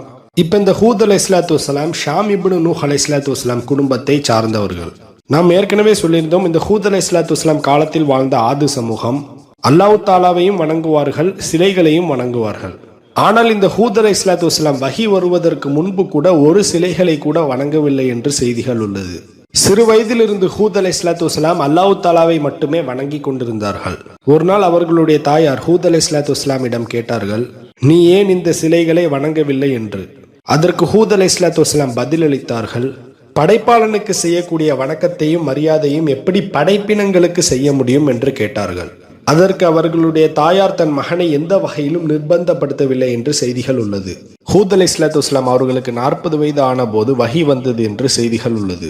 அப்போது ஜிப்ரீல் அலைஹிஸ்ஸலாத்து வஸ்ஸலாம் ஹூத் அலைஹிஸ்ஸலாத்து வஸ்ஸலாம் அவர்களிடம் வந்து, அஷ்ஹது அல்லா இலாஹா இல்லல்லாஹ் வ இன்னி ரசூலுல்லாஹ், வணக்கத்திற்குரியவன் அல்லாஹ் தாலாவை தவிர வேறு யாரும் இல்லை, ஹூதாகிய நான் ரசூலாக அனுப்பப்பட்டிருக்கிறேன் என்ற செய்தியை உமது கௌமிடம் நீ கூறுவீராக ஜிப்ரீல் அலைஹிஸ்ஸலாத்து வஸ்ஸலாம் ஹூத் அலைஹிஸ்ஸலாத்து வஸ்ஸலாம் அவங்கள்ட்ட சொல்றாங்க. நாம் ஏற்கனவே சொல்லியிருந்தோம், அந்த சமுதாய மக்கள் மிகவும் பலசாலிகளாகவும் உயரமாகவும் இருப்பார்கள். ஜிப்ரீல் அலைஹிஸ்ஸலாத்து வஸ்ஸலாம் ஹூத் அலைஹிஸ்ஸலாத்து வஸ்ஸலாமிடம், நீங்கள் உங்களுடைய சமுதாயத்தை கண்டு அஞ்ச வேண்டாம், நீங்கள் தைரியமாக இந்த செய்தியை கூறுவீராகன்னு சொல்றாங்க. இப்போ ஹூத் அலைஹிஸ்ஸலாத்து வஸ்ஸலாம் அந்த மக்களிடம் தாவா செய்ய போறாங்க. அப்போது அந்த ஊரில் ஆது சமூகம் பிரிவு பிரிவாக வாழ்ந்து வந்தார்கள். அப்போது அங்கே அந்த ஆது சமூகத்தை ஆட்சி செய்து கொண்டிருந்த மன்னனுடைய பெயர் ஜல்ஜான் என்று அழைக்கப்படும். இப்ப ஹூத் அலைஹிஸ்ஸலாத்து வஸ்ஸலாம் முதல்ல நேரா அங்க இருக்கக்கூடிய மக்கள்கிட்ட போய் தாவா செய்யறாங்க. கால யா கௌமி அபுதுல்லாஹ மாலக்கும் மின் இலாஹின் கைருஹு. கால யா கௌமி, எம்முடைய சமுதாயமே, அபுதுல்லாஹ மாலக்கும் மின் இலாஹின் கைருஹு, அல்லாஹ் தாலாவை அன்றி வேறு எந்த கடவுளுமே இல்லை. அஃபலா தத்தக்கூன், நீங்கள் அவனுக்கு அஞ்ச மாட்டீர்களா அப்படின்னு ஹூத் அலைஹிஸ்ஸலாத்து வஸ்ஸலாம் தன்னுடைய மக்கள்கிட்ட கேட்குறாங்க. சில செய்திகளில் ஹூத் அலைஹிஸ்ஸலாத்து வஸ்ஸலாம் நூஹ் அலைஹிஸ்ஸலாத்து வஸ்ஸலாம் காலத்தில் நடந்த சம்பவங்களை வைத்து, நூஹ் அலைஹிஸ்ஸலாத்து வஸ்ஸலாம் காலத்திலும் இதே போன்றுதான் அங்கு வாழக்கூடிய மக்கள் சிலைகளை வணங்கி கொண்டிருந்தார்கள், அல்லாஹ் தாலா ஒட்டுமொத்த சமுதாயத்தையும் முழுமையாக அளித்தான். இந்த செய்திகளை சொல்லி ஹூத் அலைஹிஸ்ஸலாத்து வஸ்ஸலாம் தன்னுடைய கௌமுக்கு எச்சரிக்கை செய்தார்கள். எந்த ஒரு நபிமார்களும் தமக்கு முன் வந்த நபிமார்களுடைய செய்திகளை சொல்லி எச்சரிக்கை செய்வது வழக்கம்.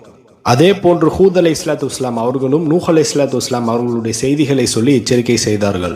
இப்போ ஹூத் அலைஹிஸ்ஸலாத்து வஸ்ஸலாம் அங்கே இருக்கக்கூடிய மக்கள்கிட்ட இந்த செய்திகளை சொன்ன பிறகு எப்பவும் போலதான் நடந்தது. எப்பவுமே ஒரு நபி அங்க இருக்கக்கூடிய மக்களிடம் ஓரிரை கொள்கை பிரச்சாரம் செய்த பிறகு என்ன நடக்கும்? அங்க இருக்கக்கூடிய மக்கள் பெரிய பெரிய குலத்தலைவர்கள் அரசர்கள்ட்ட போய் கம்ப்ளைண்ட் பண்ணுவாங்க. அதே போன்றுதான் அங்கு வாழக்கூடிய மக்கள் அந்த நாட்டை ஆட்சி செய்து கொண்டிருக்கக்கூடிய ஜல்ஜான் என்ற மன்னனிடம், இப்படி ஹூத் என்ற மனிதர் அங்கு இருக்கக்கூடிய மக்களிடம் அல்லாஹ் தாலாவை மட்டுமே வணங்க வேண்டும், தம்மை இறை தூதராக கூறிக்கொண்டிருக்கிறார் என்ற செய்தியை அங்கு ஆட்சி செய்து கொண்டிருக்கக்கூடிய அரசர்கள்ட்ட போய் சொல்றாங்க. இப்போது ஜல்ஜான் என்ற மன்னன் ஹூத் அலைஹிஸ்ஸலாத்து வஸ்ஸலாம் அவர்களை தம்முடைய அரண்மனைக்கு வர சொல்லி அழைப்பு விடுத்தான். இப்போது ஹூத் அலைஹிஸ்ஸலாத்து வஸ்ஸலாம் அங்கே ஆட்சி செய்து கொண்டிருக்கக்கூடிய மன்னர்கள்ட்ட போய் பிரச்சாரம் செய்ய போறாங்க. இப்ப ஹூத் அலைஹிஸ்ஸலாத்து வஸ்ஸலாம் அங்கு இருக்கக்கூடிய மன்னர்களிடம் கூறினார்கள், கால யா கௌமி அபுதுல்லாஹு மாலக்கும் மின் இலாஹின் கைருஹு. அங்க இருக்கக்கூடிய பெரிய பெரிய தலைவர்கள்ட்ட சொல்றாங்க, நீங்க இறைவனுக்கு அடிபணியுங்க அபுதுல்லா அப்படின்னு சொல்றாங்க. மாலக்கும் மின் இலாஹின் கைருஹு, அவனை அன்றி வணங்குவதற்கு தகுதியான கடவுள் இல்லை. இன் அன்தும் இல்லா முஃப்தரூன். இந்த முஃப்தர், இஃப்தரா, ஃபரா அப்படிங்கிற வார்த்தைக்கு என்ன மீனிங்னு சொன்னா ஃபேப்ரிகேட் பண்ணுது. You are nothing but a deceiver, அதாவது நீங்க முலாம் பூசுவர்களை அன்றி வேறில்லை அப்படின்னு ஹூத் அலைஹிஸ்ஸலாத்து வஸ்ஸலாம் சொல்றாங்க. இப்ப பொதுவாக ஒரு நபி இந்த மாதிரியான பிரச்சாரத்தில் ஈடுபட்டால் பெரிய பெரிய பணக்காரர்கள், குலத்தலைவர்கள் பல பொய்யான அவதூறுகளை இந்த நபி மீது பரப்புவாங்க. அது எந்த மாதிரியான அவதூறுகள்? இவன் காசுக்காக பண்றான், ஃபேமஸ் ஆகணும்னு பண்றான், இது போன்ற அவதூறுகளை அங்க இருக்கக்கூடிய மலாக்கள் ஹூத் அலைஹிஸ்ஸலாத்து வஸ்ஸலாம் மீது போடுறாங்க. ஹூத் அலைஹிஸ்ஸலாத்து வஸ்ஸலாம் அந்த சமுதாயத்திட்ட சொல்றாங்க, யா கௌமி லா அஸ்அலுக்கும் அலைஹி அஜ்ரா. எம்முடைய சமுதாயமே, இந்த பணிக்காக நான் உங்களிடம் எந்தவித பிரதிபலனையும் எதிர்பார்க்கவில்லை, நான் எந்தவித லாபத்தையும் எதிர்பார்த்து உங்கள்கிட்ட தாவா பண்ணல அப்படின்னு ஹூத் அலைஹிஸ்ஸலாத்து வஸ்ஸலாம் அந்த மக்கள்கிட்ட சொல்றாங்க. இன் அஜ்ரிய இல்லா அலல்லதி ஃபத்தரனி, இதற்கான கூலி என்னை ஃபத்தரனி, அதாவது என்னை படைத்தவனிடமே உள்ளது அப்படின்னு சொல்றாங்க. நான் உங்களிடம் எந்த கூலியும் எதிர்பார்க்கவில்லை, என்னை படைத்தவன் அல்லாவிடமே கூலியை எதிர்பார்க்கிறேன் அப்படின்னு ஹூத் அலைஹிஸ்ஸலாத்து வஸ்ஸலாம் சொல்றாங்க. அஃபலா தஅகிலூன், நீங்கள் அக்கலை, அதாவது தாக்கில் பண்ண மாட்டீங்களா, சிந்திக்க மாட்டீங்களா அப்படின்னு கேட்குறாங்க. இன்னிலக்கும் ரசூலுன் அமீன், நிச்சயமாக நான் ரசூலாக இருக்கிறேன் அப்படின்னு ஹூத் அலைஹிஸ்ஸலாத்து வஸ்ஸலாம் அந்த மக்கள்கிட்ட சொல்றாங்க. ஃபத்தகுல்லாஹ வஅத்தீஊன், நீங்கள் அல்லாஹ்வுக்கே அஞ்சுங்கள், அவனுக்கே கீழ்ப்படியுங்கள். அஸபுனூன பிகுல்லி ரீஹின் ஆயத்தன் தஅபஸூன், நீங்கள் ஒவ்வொரு இடங்களிலும் வீணான கட்டிட சின்னங்களை எழுப்புகிறீர்கள் அப்படின்னு சொல்றாங்க. வதத்தஹிதூன மசானி அலா அல்லஹும் தஹ்லுதூன், நீங்க பெரிய பெரிய கோட்டைகளை கட்டுகிறீர்களே, நீங்க என்ன இங்க நிரந்தரமா இருந்துட போறீங்களா அப்படின்னு ஹூத் அலைஹிஸ்ஸலாத்து வஸ்ஸலாம் அந்த மக்கள்கிட்ட கேட்கறாங்க. வைதா பதஷ்தும் ஜப்பாரீன், நீங்க யாரையும் பிடித்தால் ரொம்ப கொடூரமா நடந்து கொள்கிறீர்கள் அப்படின்னு சொல்றாங்க. ஃபத்தகுல்லாஹ வஅத்தீஊன், நீங்கள் அவனுக்கே அஞ்சுங்கள், கீழ்ப்படியுங்கள். வத்தகுல்லதி அமத்தகும் பிமா தஅலமூன், நீங்கள் அறிந்தவற்றை எல்லாம், அதாவது உங்கள்கிட்ட இருக்கக்கூடிய திறமைகள் எல்லாமே யார் உங்களுக்கு வழங்கினானோ அவனுக்கு நீங்கள் அஞ்சுங்கள் அப்படின்னு ஹூத் அலைஹிஸ்ஸலாத்து வஸ்ஸலாம் அந்த மக்கள்கிட்ட சொல்றாங்க. அமத்தகும் பி அன்ஆமி வ பனீன், அவன் உங்களுக்கு கால்நடைகளையும் சந்ததிகளையும் வழங்கினான். வ ஜன்னாத்தின் வ உயூன், அவன் உங்களுக்கு தோட்டங்களையும் நீரூற்றுகளையும் வழங்கினான். இன்னி அஹாஃபு அலைக்கும் அதாப யௌமின் அதீம், மாபெரும் நாளின் வேதனை உங்கள் மீது வந்துவிடுமோ என்று நான் பயப்படுகிறேன். ஓ பல்லி ஹுக்கும் ரிசாலாத்தி ரப்பி வ அன லகும் நாசிஹுன் அமீன், ஹூத் அலைஹிஸ்ஸலாத்து வஸ்ஸலாம் சொல்றாங்க, நிச்சயமாக நான் என்னுடைய ரப்பிடம் உள்ள தூது செய்திகளை உங்களிடம் அறிவிக்கிறேன். வ அன லகும் நாசிஹுன் அமீன், நான் உங்களுக்கு நம்பிக்கைக்குரிய வெல்விஷரா, அதாவது நம்பிக்கைக்குரியவனா இருக்கிறேன் அப்படின்னு சொல்றாங்க. அவ் அஜிபுத்தும் அவ் ஜாக்கும் திக்ரும் மிர் ரப்பிக்கும் அலா ரஜுலிம் மின்கும் லியூந்திரக்கும், உங்களை எச்சரிப்பதற்காக உங்களை சார்ந்த ஒருவரின் வாயிலாக அறிவுரை வந்திருப்பதைக் கண்டு நீங்கள் வியப்படைகிறீர்கள். அதாவது உங்களுடைய சமுதாயத்தை சார்ந்த ஒரு மனிதரே தன்னை ரசூல் நபி அப்படின்னு சொல்லிட்டு இந்த மாதிரியான இறை செய்திகள் எல்லாம் சொல்வது உங்களுக்கு வியப்பா இருக்குதா அப்படின்னு கேட்கறாங்க. வதுக்கூர் நீங்க நினைச்சு பாருங்க, வதுக்கூர் இது ஜாலகும் ஹுலஃபா மின் பாதி கௌமி நூஹின். நூஹ் அலைஹிஸ்ஸலாத்து வஸ்ஸலாம் அவங்களுடைய கவுமுக்கு பிறகு அல்லாஹ் தஆலா உங்களை கலீஃபாவா ஆக்கி இருக்கிறான் அப்படின்னு சொல்றாங்க. வஸாதஹும் ஃபில் ஹல்கி பஸ்தா, அல்லாஹ் தஆலா உங்களுக்கு உடல் வலிமையை தந்திருக்கின்றான். ஃபதுகுரு ஆலல்லாஹி லஅல்லகும் துஃப்லிஹூன், அல்லாஹ் தஆலாவுடைய அருட்கொடைகளை நீங்கள் நினைவு கூறுங்கள். லஅல்லகும் துஃப்லிஹூன், அப்பதான் நீங்க வெற்றி அடைவீங்க அப்படின்னு ஹூத் அலைஹிஸ்ஸலாத்து வஸ்ஸலாம் தன்னுடைய மக்கள்கிட்ட சொல்றாங்க. இப்ப ஹூத் அலைஹிஸ்ஸலாத்து வஸ்ஸலாம் அவங்களுடைய குடும்பத்தை சார்ந்த 40 பேர் ஈமான் கொள்றாங்க. அது மட்டும் அல்லாமல் அவர்களுடைய குடும்பம் ஏகத்துவத்தை எத்தி வைப்பதற்காக ஹூத் அலைஹிஸ்ஸலாத்து வஸ்ஸலாம் அவர்களுக்கு உதவியும் செஞ்சாங்க. ஒரு நாள் ஹூத் அலைஹிஸ்ஸலாத்து வஸ்ஸலாம் அவர்களுடைய குடும்பத்தை சார்ந்த ஒருவர் ஆது சமூகத்திடம் தாவா செய்து கொண்டிருக்கும் போது ஆது சமூகம் அவரை கடுமையாக அடித்து துன்புறுத்தினார்கள். உடனே ஹூத் அலைஹிஸ்ஸலாத்து வஸ்ஸலாமிடம் இந்த செய்தியை வந்து சொன்னபோது ஹூத் அலைஹிஸ்ஸலாத்து வஸ்ஸலாம் அந்த குடும்பத்தை சார்ந்த மனிதருக்கு துவா கேட்குறாங்க. இன்னும் ஒரு சில மக்கள் ஹூத் அலைஹிஸ்ஸலாத்து வஸ்ஸலாம் காலத்தில் எப்படி இஸ்லாத்தை ஏற்றுக்கிட்டாங்கன்னு சொன்னா, ஒரு மனிதர் ஹூத் அலைஹிஸ்ஸலாத்து வஸ்ஸலாமிடம் வந்து, நான் ஒரு காரியத்திற்காக உன்னிடத்தில் வந்திருக்கிறேன், அது என்ன காரியம்னு நீங்க சொன்னீங்கன்னா நான் இஸ்லாத்தை ஏற்றுக்கிடுவேன் அப்படின்னு அந்த மனிதர் கூறினார். உடனே ஹூத் அலைஹிஸ்ஸலாத்து வஸ்ஸலாமும் வஹி மூலமாக அந்த செய்தியை சொல்லிடுவாங்க. உடனே அந்த மனிதரும் இஸ்லாத்தை ஏற்றுக்கொள்வார். இப்ப அந்த மனிதர் அவர்களுடைய குடும்பத்திடம் போய் தாவா பண்ணுவாங்க. இப்படி அந்த குடும்பமே மொத்தமா இஸ்லாத்துக்கு வந்துடும். இப்படிதான் அங்க இருக்கக்கூடிய ஒரு சில மக்கள் இஸ்லாத்தை ஏத்துக்கிட்டாங்க. ஒரு நாள் ஹூத் அலைஹிஸ்ஸலாத்து வஸ்ஸலாம் அந்த மக்களிடம் தாவா செய்து கொண்டிருக்கும் போது அந்த மக்கள் ஹூத் அலைஹிஸ்ஸலாத்து வஸ்ஸலாம் அவர்களை அடிக்க ஆரம்பித்து விடுவார்கள். எந்த அளவிற்கு அடித்தார்கள் என்று சொன்னால், தாம் மௌத்தாய் விட்டோமோ என்று எண்ணும் அளவிற்கு அடித்தார்கள். ஆனால் ஹூத் அலைஹிஸ்ஸலாத்து வஸ்ஸலாம் அதனை சகித்து கொண்டார்கள். அல்லாஹ் தஆலாவிடம் அந்த மக்களுக்காக பிரார்த்தனை. ஹூத் அலைஹிஸ்ஸலாத்து வஸ்ஸலாம் அந்த மக்களிடம் எவ்வளவோ சொல்லி பார்த்தாங்க, நீங்கள் நேர்வழிக்கு வர வேண்டும் என்று எவ்வளவோ தாவா செஞ்சு பார்த்தாங்க. அந்த மக்கள் அல்லாஹ் தஆலாவை கடவுளாகவும் ஹூத் அலைஹிஸ்ஸலாத்து வஸ்ஸலாம் அவர்களை ரசூலாகவும் ஏற்றுக்கொள்ளவில்லை. இப்ப அல்லாஹ் தஆலா உடனே அந்த மக்களுக்கு தண்டனையை அனுப்ப மாட்டான். சில சின்ன சின்ன விஷயங்கள் மூலம் அல்லாஹ் தஆலா அந்த மக்களை எச்சரிக்கை செய்வான். அல்லாஹ் தஆலா அந்த ஆது சமூகத்திற்கு என்ன மாதிரியான ஒரு எச்சரிக்கை சோதனை கொடுத்தான்னு சொன்னா, சரியாக 3 ஆண்டுகள் ஆது சமுதாயம் வாழ்ந்த ஊரில் வறட்சி ஏற்பட்டது. அந்த ஊரில் 3 ஆண்டுகளாக மழையே பெய்யவில்லை. இப்ப ஹூத் அலைஹிஸ்ஸலாத்து வஸ்ஸலாம் அந்த மக்கள்கிட்ட சொல்றாங்க, வயா கௌம் இஸ்தக்ஃபிரு ரப்பக்கும், நீங்கள் உங்க ரப்பிடத்துல பாவ மன்னிப்பு கேளுங்க. சும்ம தூபு இலைஹி, நீங்கள் அவன் பக்கம், அதாவது அல்லாஹ் தஆலா பக்கம் முழுமையாக திரும்புங்கள். யுர்சிலிஸ் ஸமாய் அலைக்கும் மிஸ்ராரா, அவன் உங்கள் மீது மழையை பொழிய செய்வான். நீங்க அல்லாஹ் இடத்துல பாவ மன்னிப்பு கேட்டீங்கன்னா அல்லாஹ் தஆலா உங்களுடைய பாவத்தை மன்னித்து இந்த வறட்சியை நீக்கி உங்களுக்காக மழை பொழிய செய்வான் அப்படின்னு ஹூத் அலைஹிஸ்ஸலாத்து வஸ்ஸலாம் அந்த மக்கள்கிட்ட சொல்றாங்க. வயஸிதுஹும் கூவத்தன், அல்லாஹ் தஆலா உங்களுக்கு பலத்தை அதிகப்படுத்துவான். இலா கூவத்திக்கும் வலா தவல்லவ் முஜ்ரிமீன், நீங்க அதே நிலையில குற்றவாளிகளாவே முகத்தை திருப்பி விடாதீர்கள் அப்படின்னு ஹூத் அலைஹிஸ்ஸலாத்து வஸ்ஸலாம் அந்த மக்கள்கிட்ட தாவா பண்றாங்க. அதற்கு அந்த ஆது சமூகம் ஹூத் அலைஹிஸ்ஸலாத்து வஸ்ஸலாம் அவங்கள்ட்ட சொல்றாங்க, காலு யா ஹூது மா ஜிஅதனா பிபையினத்தின், ஹூதே நீ எங்களிடம் எந்தவித அத்தாட்சியும் கொண்டு வரவில்லை அப்படின்னு சொல்றாங்க. ஒமா நஹ்னு பி தாரிகி ஆலிஹத்தினா அன் கௌலிக, எங்களுடைய கடவுள்கள் இருக்காங்கல்ல சத்து சமது ஹர், அந்த கடவுள்களை நாங்கள் ஒருபோதும் விட்டுவிட மாட்டோம் அப்படின்னு அந்த மக்கள் சொல்றாங்க. ஒமா நஹ்னு லக பி முஃமினீன், நாங்கள் ஒருபோதும் உங்களை நம்பிக்கை கொள்ள மாட்டோம் அப்படின்னு சொல்றாங்க. இன் நகூலு இல்ல தராக பஅது ஆலிஹத்தினா பிசு, அந்த மக்கள் சொல்றாங்க, நாங்க வணங்கி கொண்டிருக்கிறோம்ல அந்த தெய்வத்துல ஒரு தெய்வம் உங்களை தாக்கிவிட்டதை தவிர வேறு எதுவுமே இல்லை, அது தாக்கியதால் நீங்கள் மென்டலி பாதிக்கப்பட்டுட்டீங்க, நீங்க பைத்தியம் ஆயிட்டீங்க அப்படிங்கிற மாதிரி அந்த மக்கள் ஹூத் அலைஹிஸ்ஸலாத்து வஸ்ஸலாமை பார்த்து சொல்றாங்க.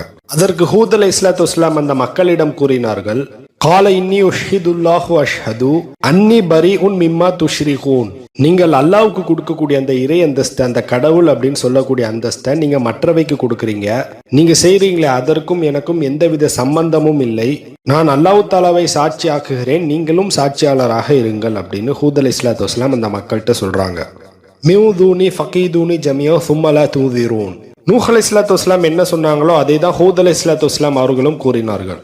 நீங்க வணங்குறீங்களா அந்த தெய்வத்தை சேர்த்து கொண்டு எனக்கு எதிராக நீங்க நடவடிக்கை எடுங்கள், எனக்கு எந்தவித அவகாசமும் அளிக்க வேண்டாம். ஹூத் அலைஹிஸ்ஸலாத்து வஸ்ஸலாம் அந்த மக்கள்கிட்ட சேலஞ்ச் வைக்கிறாங்க. காலு சபா உன் அலைனா வ அல்த அம்லம் தக்கும் மினல் வாஇதீன், அந்த மக்கள் ஹூத் அலைஹிஸ்ஸலாத்து வஸ்ஸலாமிடம் கூறினார்கள், நீங்கள் எமக்கு உபதேசம் கூறினாலும் கூறாவிட்டாலும் எனக்கு ஒன்றுதான். இன் ஹாதா இல்லா ஹுலுகுல் அவ்வலி, இந்த விஷயங்கள் முன்னோர்களுடைய வழக்கம் என்று வேறில்லை. காலல் மல உள்ளதீன கஃபரு மின் கௌமிஹி, அங்கே நிராகரித்தவர்கள்ல தலைவர்கள் ஹூத் அலைஹிஸ்ஸலாத்து வஸ்ஸலாம் அவங்கள்ட்ட சொல்றாங்க, இன்னல நராக ஃபி ஸஃபாஹத்தின் வ இன்னல நதுன்னுக மினல் காதிபீன். நிச்சயமாக நாங்கள் உங்களை மடைமையில் இருப்பவராகவும் பொய் கூறுபவரில் ஒருவராகவும் காண்கிறோம் அப்படின்னு அந்த தலைவர்கள் ஹூத் அலைஹிஸ்ஸலாத்து வஸ்ஸலாம்கிட்ட சொல்றாங்க. அதற்கு ஹூத் அலைஹிஸ்ஸலாத்து வஸ்ஸலாம் அந்த மக்கள்கிட்ட சொல்றாங்க, கால யா கௌமி லைஸ பி ஸஃபாஹத்து. என் மக்களே, என் மீது எந்தவித மடமையும் இல்லை. வலாக்கின்னி ரசூலுன் மிர் ரப்பில் ஆலமீன். நிச்சயமாக அகில உலகத்தை படைத்து பரிபாலிக்கக்கூடிய இறைவனுக்கு நான் ரசூலாக இருக்கிறேன் அப்படின்னு ஹூத் அலைஹிஸ்ஸலாத்து வஸ்ஸலாம் அந்த மக்கள்கிட்ட சொல்றாங்க. உபல்லிஹுக்கும் ரிசாலாத்தி ரப்பி வ அன லக்கும் நாசிஹுன் அமீன். அல்லாஹ் தாலா என்ன எனக்கு ரிசாலத்தை அனுப்பினானோ, என்ன எனக்கு தூது செய்திகளை அனுப்பினானோ அதை நான் உங்களுக்கு எடுத்துரைக்கிறேன். வ அன லக்கும் நாசிஹுன் அமீன். நிச்சயமாக நான் நம்பிக்கைக்குரிய வெல்விஷரா இருக்கிறேன் அப்படின்னு ஹூத் அலைஹிஸ்ஸலாத்து வஸ்ஸலாம் அந்த மக்கள்கிட்ட சொல்றாங்க.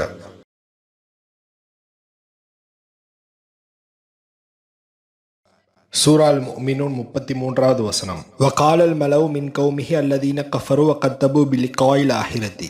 பிலிகாயில் ஆஹிரத்தி அதாவது மறுமை நாளின் சந்திப்பை, வகத்தபு அதாவது பொய்யாக்கினார்களோ, அதாவது தீர்ப்பு நாளை மறுத்து பொய்யாக்கிய வகாலல் மலவு மின் கௌமிஹி அந்த சமுதாயத்தில் இருக்கக்கூடிய மிகப்பெரிய தலைவர்கள், வ அத்ரஃப்னாஹும் ஃபில் ஹயாத் அத்துன்யா அவர்களுக்கு நாம் செல்வத்தை வழங்கியிருந்தோம் அல்லாஹ் தாலா சொல்றான். ஆக மொத்தத்தில் அல்லாஹு தாலா கூறுகிறான், இறை செய்திகளை நிராகரித்து தீர்ப்பு நாளின் சந்திப்பை பொய்யாக்கி இவ்வுலகத்தில் அதிகமான செல்வங்களை யாருக்கு நாம் வழங்கியிருந்தோமோ அந்த தலைவர்கள் கூறினார்கள், மஹாதா இல்லா பஷரும் மிஸ்லுக்கும். அந்த தலைவர்கள் ஹூத் நபியை பார்த்து அங்க இருக்கக்கூடிய சாதாரண மக்கள்கிட்ட சொல்றாங்க, இவர் உங்களை போன்று ஒரு சாதாரண மனிதரே அன்றி வேறில்லை. இவர் நபி எல்லாம் கிடையாது, இவர் எல்லார் போலையும் ஒரு சாதாரண மனிதர் தான் அப்படின்னு அங்க இருக்கக்கூடிய மலாக்கள் கூறினார்கள். யாக்குலு மிம்மா தாக்குலூன். நீங்க என்னதை சாப்பிடுறீங்களோ அதே தான் இவரும் சாப்பிடுகிறார். மின்ஹு யஷ்ரபு மிம்மா தஷ்ரபூன்.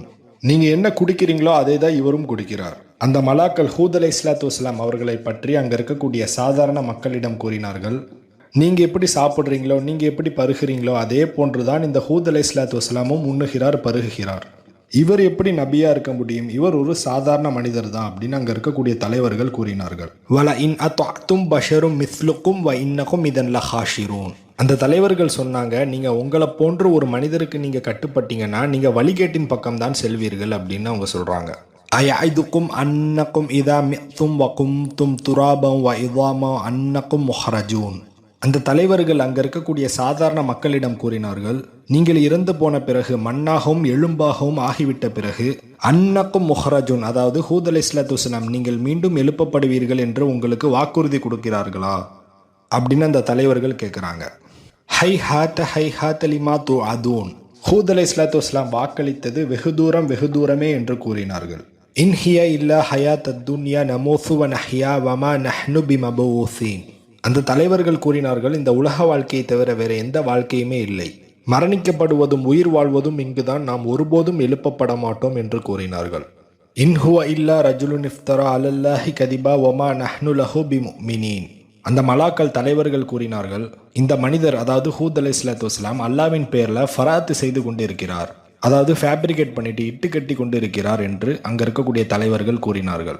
இந்த ஹூத் அலைஹிஸ்ஸலாத்து வஸ்ஸலாம் அல்லாவின் பேர்ல பொய்யை புனைந்து கூறி கொண்டிருக்கிற மனிதரே அன்றி வேறில்லை அப்படின்னு அந்த தலைவர்கள் கூறினார்கள். ஒமா நஹ்னு லஹு பிமுமினீன். நாங்கள் ஒருபோதும் இவரை ஈமான் கொள்ள மாட்டோம் என்று கூறினார்கள். காலு அஜிஅதனா லினஅபுதுல்லாஹ வஅதஹு வ நதரமா கான யஅபுது ஆபாஉனா. அந்த மலாக்கள் தலைவர்கள் சொல்றாங்க, எங்க முன்னோர்கள் வணங்கி கொண்டிருக்கக்கூடிய வழிபாடு செய்து கொண்டிருக்கக்கூடிய அந்த சிலை வழிபாடுகளை எல்லாம் விட்டுவிட்டு நீங்கள் அல்லாஹ் ஒருவனை மட்டுமே வணங்க வேண்டும் என்று கூறுகிறீர்களா? எங்க முன்னோர்கள் வணங்கி கொண்டிருக்கக்கூடிய அந்த சிலை வழிபாடுகளை எல்லாம் விட்டுவிட்டு அல்லாஹ் மட்டுமே வணங்கணும்னு நீங்க சொல்றீங்களா? ஃபஅத்தினா பிமா தஐதுனா இன் குன்த மினஸ் சாதிகீன். நீங்கள் உண்மையாளராக இருந்தால் நீங்கள் எச்சரிக்கை செஞ்சிட்டு இருந்தீங்களா, அந்த வேதனையை கொண்டு வாங்க பார்ப்போம் அப்படின்னு அந்த மக்கள் சவால் விட்டார்கள்.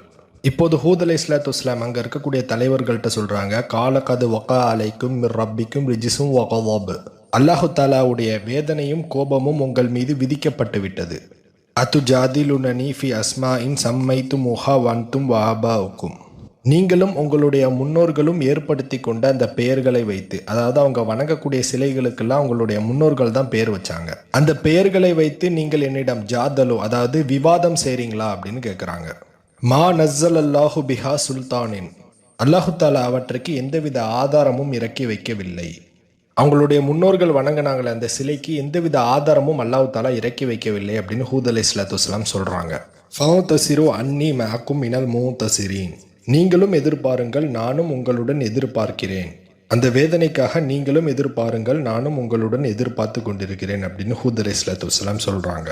ஃபைனு தவல்லவ் ஃபகத் அப்லகதக்கும் மா உர்சில்து பிஹி அலைக்கும், ஹூத் அலைஹிஸ்ஸலாத்து வஸ்ஸலாம் அந்த மக்கள்கிட்ட சொல்றாங்க, நீங்க புறக்கணித்தாலும் சரி, அப்லகதக்கும் மா உர்சில்து பிஹி அலைக்கும், எந்த தூது செய்திக்காக நான் உங்களிடம் அனுப்பப்பட்டேனோ அதை உங்களிடம் எடுத்துரைத்து விட்டேன், எந்த பர்பஸ்க்காக அல்லாஹ் தாலா என்னை அனுப்பினானோ அந்த வேலையை நான் முடிச்சிட்டேன் அப்படின்னு சொல்றாங்க.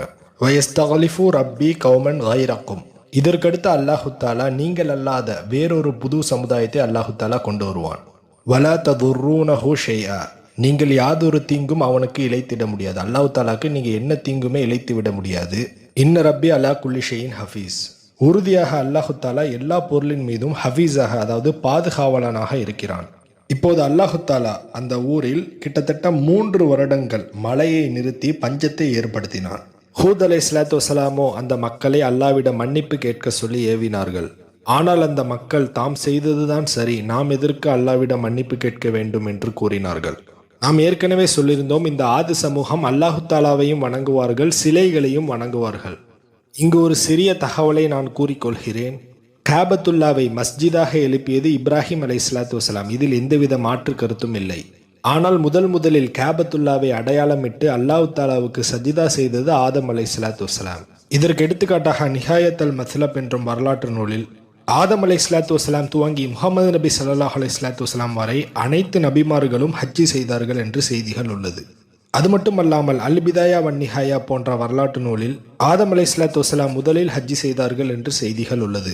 இதன் மூலமாக நமக்கு தெளிவாக புரிகிறது இப்ராஹிம் அலைஹிஸ்ஸலாத்து வஸ்ஸலாம் அவர்களுக்கு முன்பு ஹஜ்ஜி இருந்திருக்கிறது என்று. Okay, let me carry on. இப்போது ஆது சமுதாயம் அல்லாஹு தாலாவையும் வணங்குவார்கள், சிலைகளையும் வணங்குவார்கள் என்று நாம் கூறியிருந்தோம். இப்போது இரம் என்ற ஊரிலே 3 ஆண்டுகளாக மழை பெய்யவில்லை. அவ்வூரில் ஆன்மீகமும் அரசியலும் வெவ்வேறாக பிரிந்திருந்தது.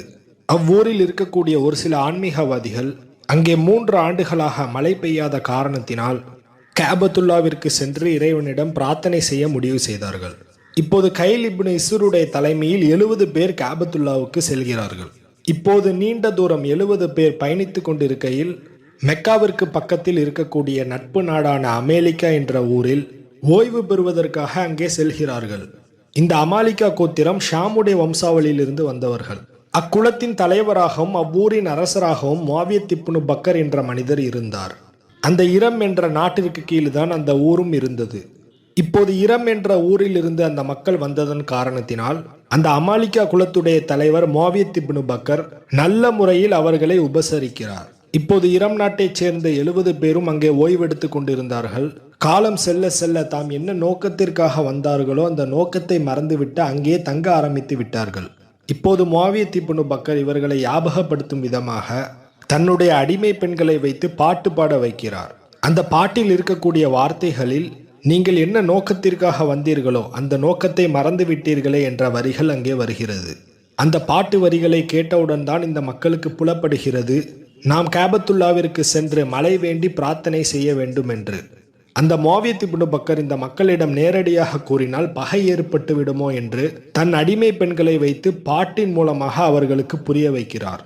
இப்போது அந்த பாட்டை கேட்டவுடன் தாம் எதற்காக வந்தோம் என்பதை உணர ஆரம்பிக்கிறார்கள். பிறகு மறுநாள் காலையில் ஹரமுக்கு புறப்பட ஆரம்பித்தார்கள். இப்போது கைலுடைய தலைமையில் 70 பேரும் ஹரமுக்கு சென்ற பிறகு அங்கு மழை வேண்டி அல்லாஹு தாலாவிடம் பிரார்த்தனை செய்தார்கள். அந்த மக்கள் அல்லாஹு தாலாவிடம் கேட்டார்கள், என் இறைவனே, மழையை பொழிய வைப்பதில் நீயே சக்தி பெற்றவன், எங்களிடம் எந்தவித ஆற்றலும் இல்லை, எங்கள் ஊர் இரம் என்னும் பகுதியில் மழை பொழிய செய்வாயாக என்று பிரார்த்தனை கேட்டார்கள். ஆனால் எதனால் அந்த வறட்சி ஏற்பட்டது என்பதை அந்த மக்கள் உணரவில்லை.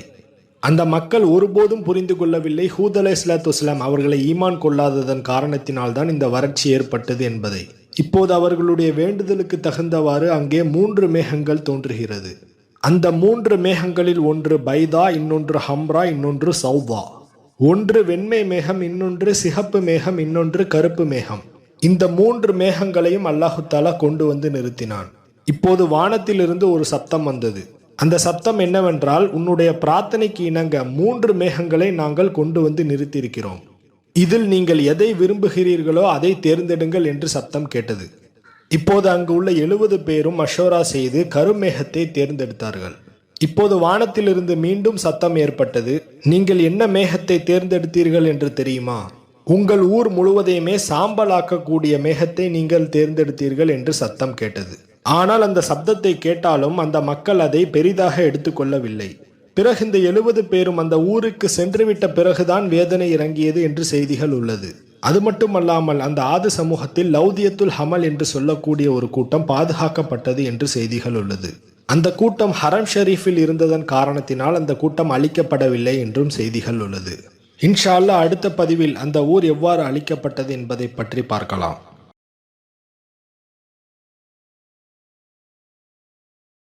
இறுதியில் ஹூத் அலைஹிஸ்ஸலாத்து வஸ்ஸலாம் அங்கு இருக்கக்கூடிய மக்கள்கிட்ட எவ்வளோ பிரச்சாரம் செய்து பார்க்காங்க. ஆனால் அந்த மக்கள் ஏற்றுக்கொள்ளவில்லை. இவ்வளவு காலம் அந்த மக்களிடம் பிரச்சாரம் செய்ததற்கு ஹூத் அலைஹிஸ்ஸலாத்து வஸ்ஸலாம் அவர்களுக்கு கிடைத்தது மூடர், பொய்யர் என்ற பட்டம் மட்டுமே. இறுதியில் ஹூத் அலைஹிஸ்ஸலாத்து வஸ்ஸலாம் அல்லாஹ்விடத்துல துஆ கேட்கிறாங்க. கால ரப்பி அன்சுர்னி பிமா கத்தபூன்.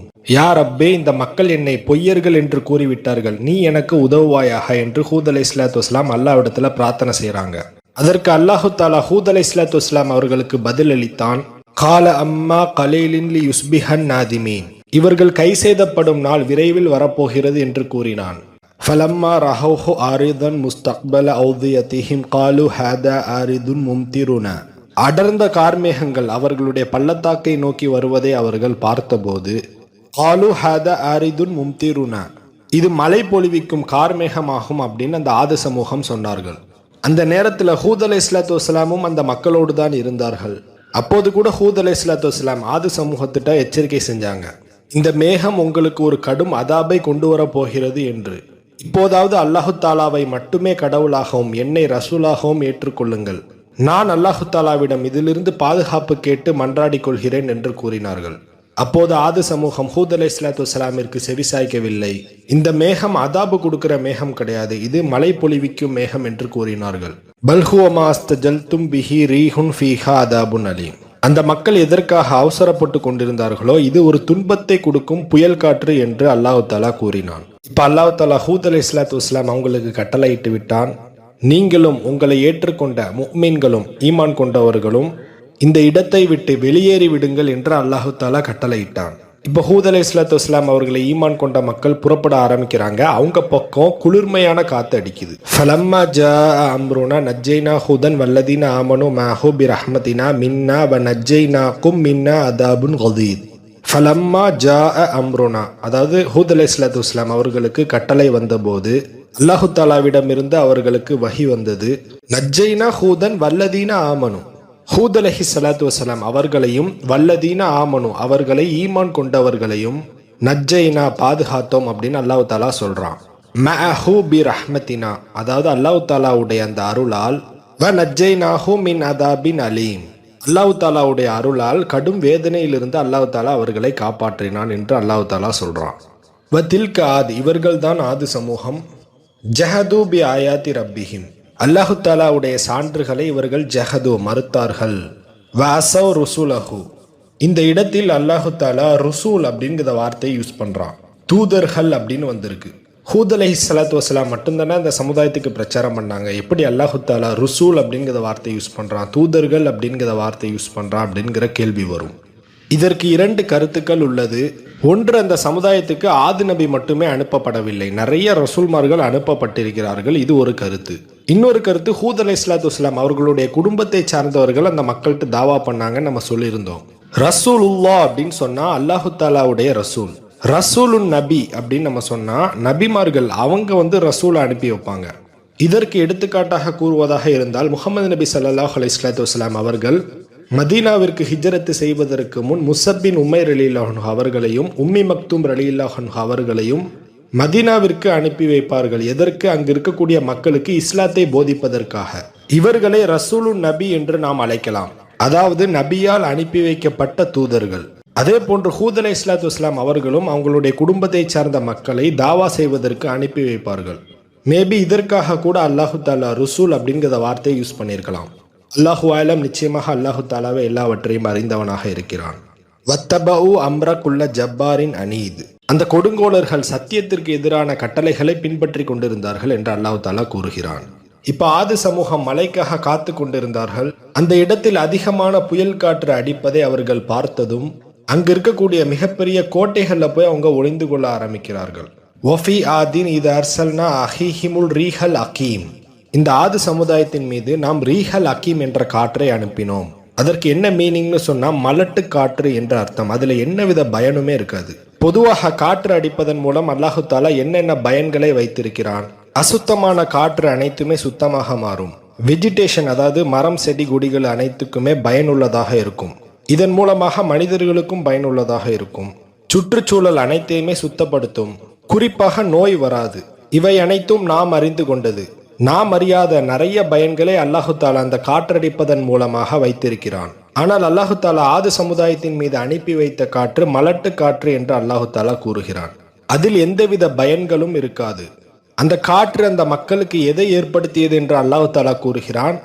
மா ததரு மின் ஷையின் அத்தத் அலைஹி இல்லா ஜாலத்ஹு கர்ரமீம், அந்த காற்று என்ன பொருளின் மீதெல்லாம் படுகிறதோ அது சிதைந்து அழிந்து விடுகிறது என்று அல்லாஹு தாலா கூறுகிறான். அந்த காற்று அங்கே வாழக்கூடிய ஒவ்வொரு மக்களையும் தூக்கி சென்று கீழே போடையில் ஒவ்வொருவரும் தலை சிதைந்து போனவர்களாகவும் உடல் சிதைந்து போனவர்களாகவும் காட்சியளித்தார்கள்.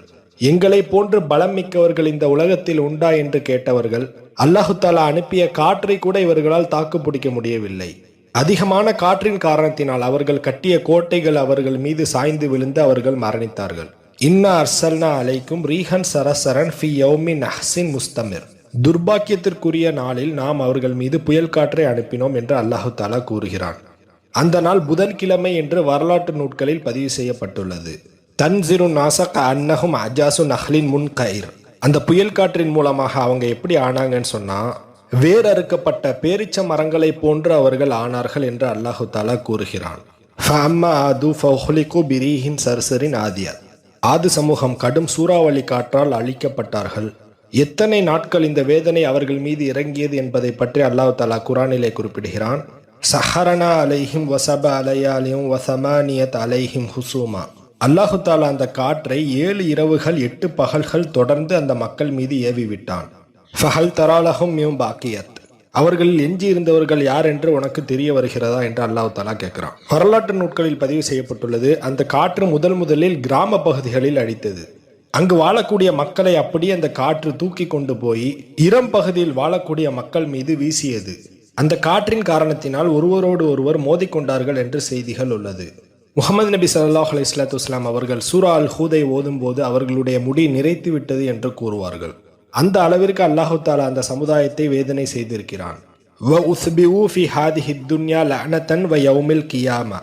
இந்த ஆது சமூகம் இந்த உலகத்திலும் அல்லாஹுடைய சாபத்திற்கு ஆளானார்கள், மறுமை நாளிலும் அல்லாஹுடைய சாபத்திற்கு ஆளானார்கள். அலா இன்ன ஆதன் கஃபரு ரப்பஹும், இந்த ஆது சமூகம் அல்லாஹு தாலாவிற்கு மாறு செய்தார்கள். அந்த ஆது சமூகம் என்னென்ன தவறுகள் எல்லாம் செஞ்சாங்கன்னு சொன்னா, அபு உமாமா ரலியல்லாஹு அன்ஹு அவங்க அறிவிக்கக்கூடிய ரிவாயத்துல வருது, நபி ஸல்லல்லாஹு அலைஹி வஸல்லம் அவர்கள் கூறினார்கள், அவர்கள் இரவு நேரங்களில் சாராயத்தை குடித்துவிட்டு மறுநாளில் அவர்கள் குரங்குகளை போன்று எந்திரிப்பார்கள். இந்த குரங்குகள் அப்படின்னு சொல்லக்கூடிய வார்த்தை ஜாமியுன் கதீம், பல அர்த்தங்களை கொண்டது. இதற்கு என்ன மீனிங்னு சொன்னா, அவங்களுக்கு வெக்க உணர்வு என்பதே இருக்காது. அது மட்டுமல்லாமல் அவர்கள் ரிபா என்ற பாவத்தை செய்து கொண்டிருந்தார்கள் என்று செய்திகள் உள்ளது, வட்டி. அதே போன்ற இசையை கேட்டுக்கொண்டு ஆட்டம் ஆடுவது, இது போன்ற கலாச்சாரங்களும் அவர்களிடம் உள்ளது. அதே போன்று அல்லாஹு தாலா அந்த சமுதாயத்தில் இருக்கக்கூடிய ஆண் மக்களுக்கு பட்டாடையை தடை செய்தான். ஆனால் அந்த மக்கள் பட்டாடையை உடுத்தக்கூடிய மக்களாக இருந்தார்கள் என்று செய்திகள் உள்ளது. அதே போன்று அந்த மக்கள் சொந்த பந்தங்களை முறித்து வாழக்கூடிய மக்களாக இருந்தார்கள்.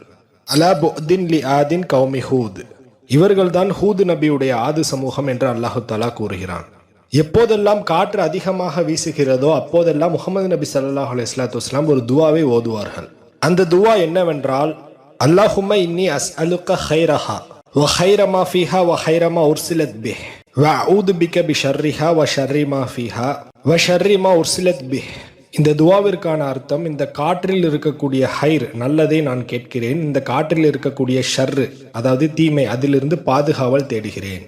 எப்போதெல்லாம் அதிகமாக காற்று வீசுகிறதோ அப்போதெல்லாம் இந்த துவாவை கேட்பது சுன்னத்து.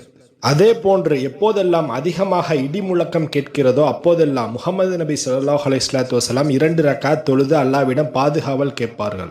சரி, இப்போது ஹூத் அலைஹிஸ்ஸலாத்து வஸலாம் எங்கே அடக்கம் செய்யப்பட்டார்கள் என்பதில் 3 கருத்துக்கள் உள்ளது.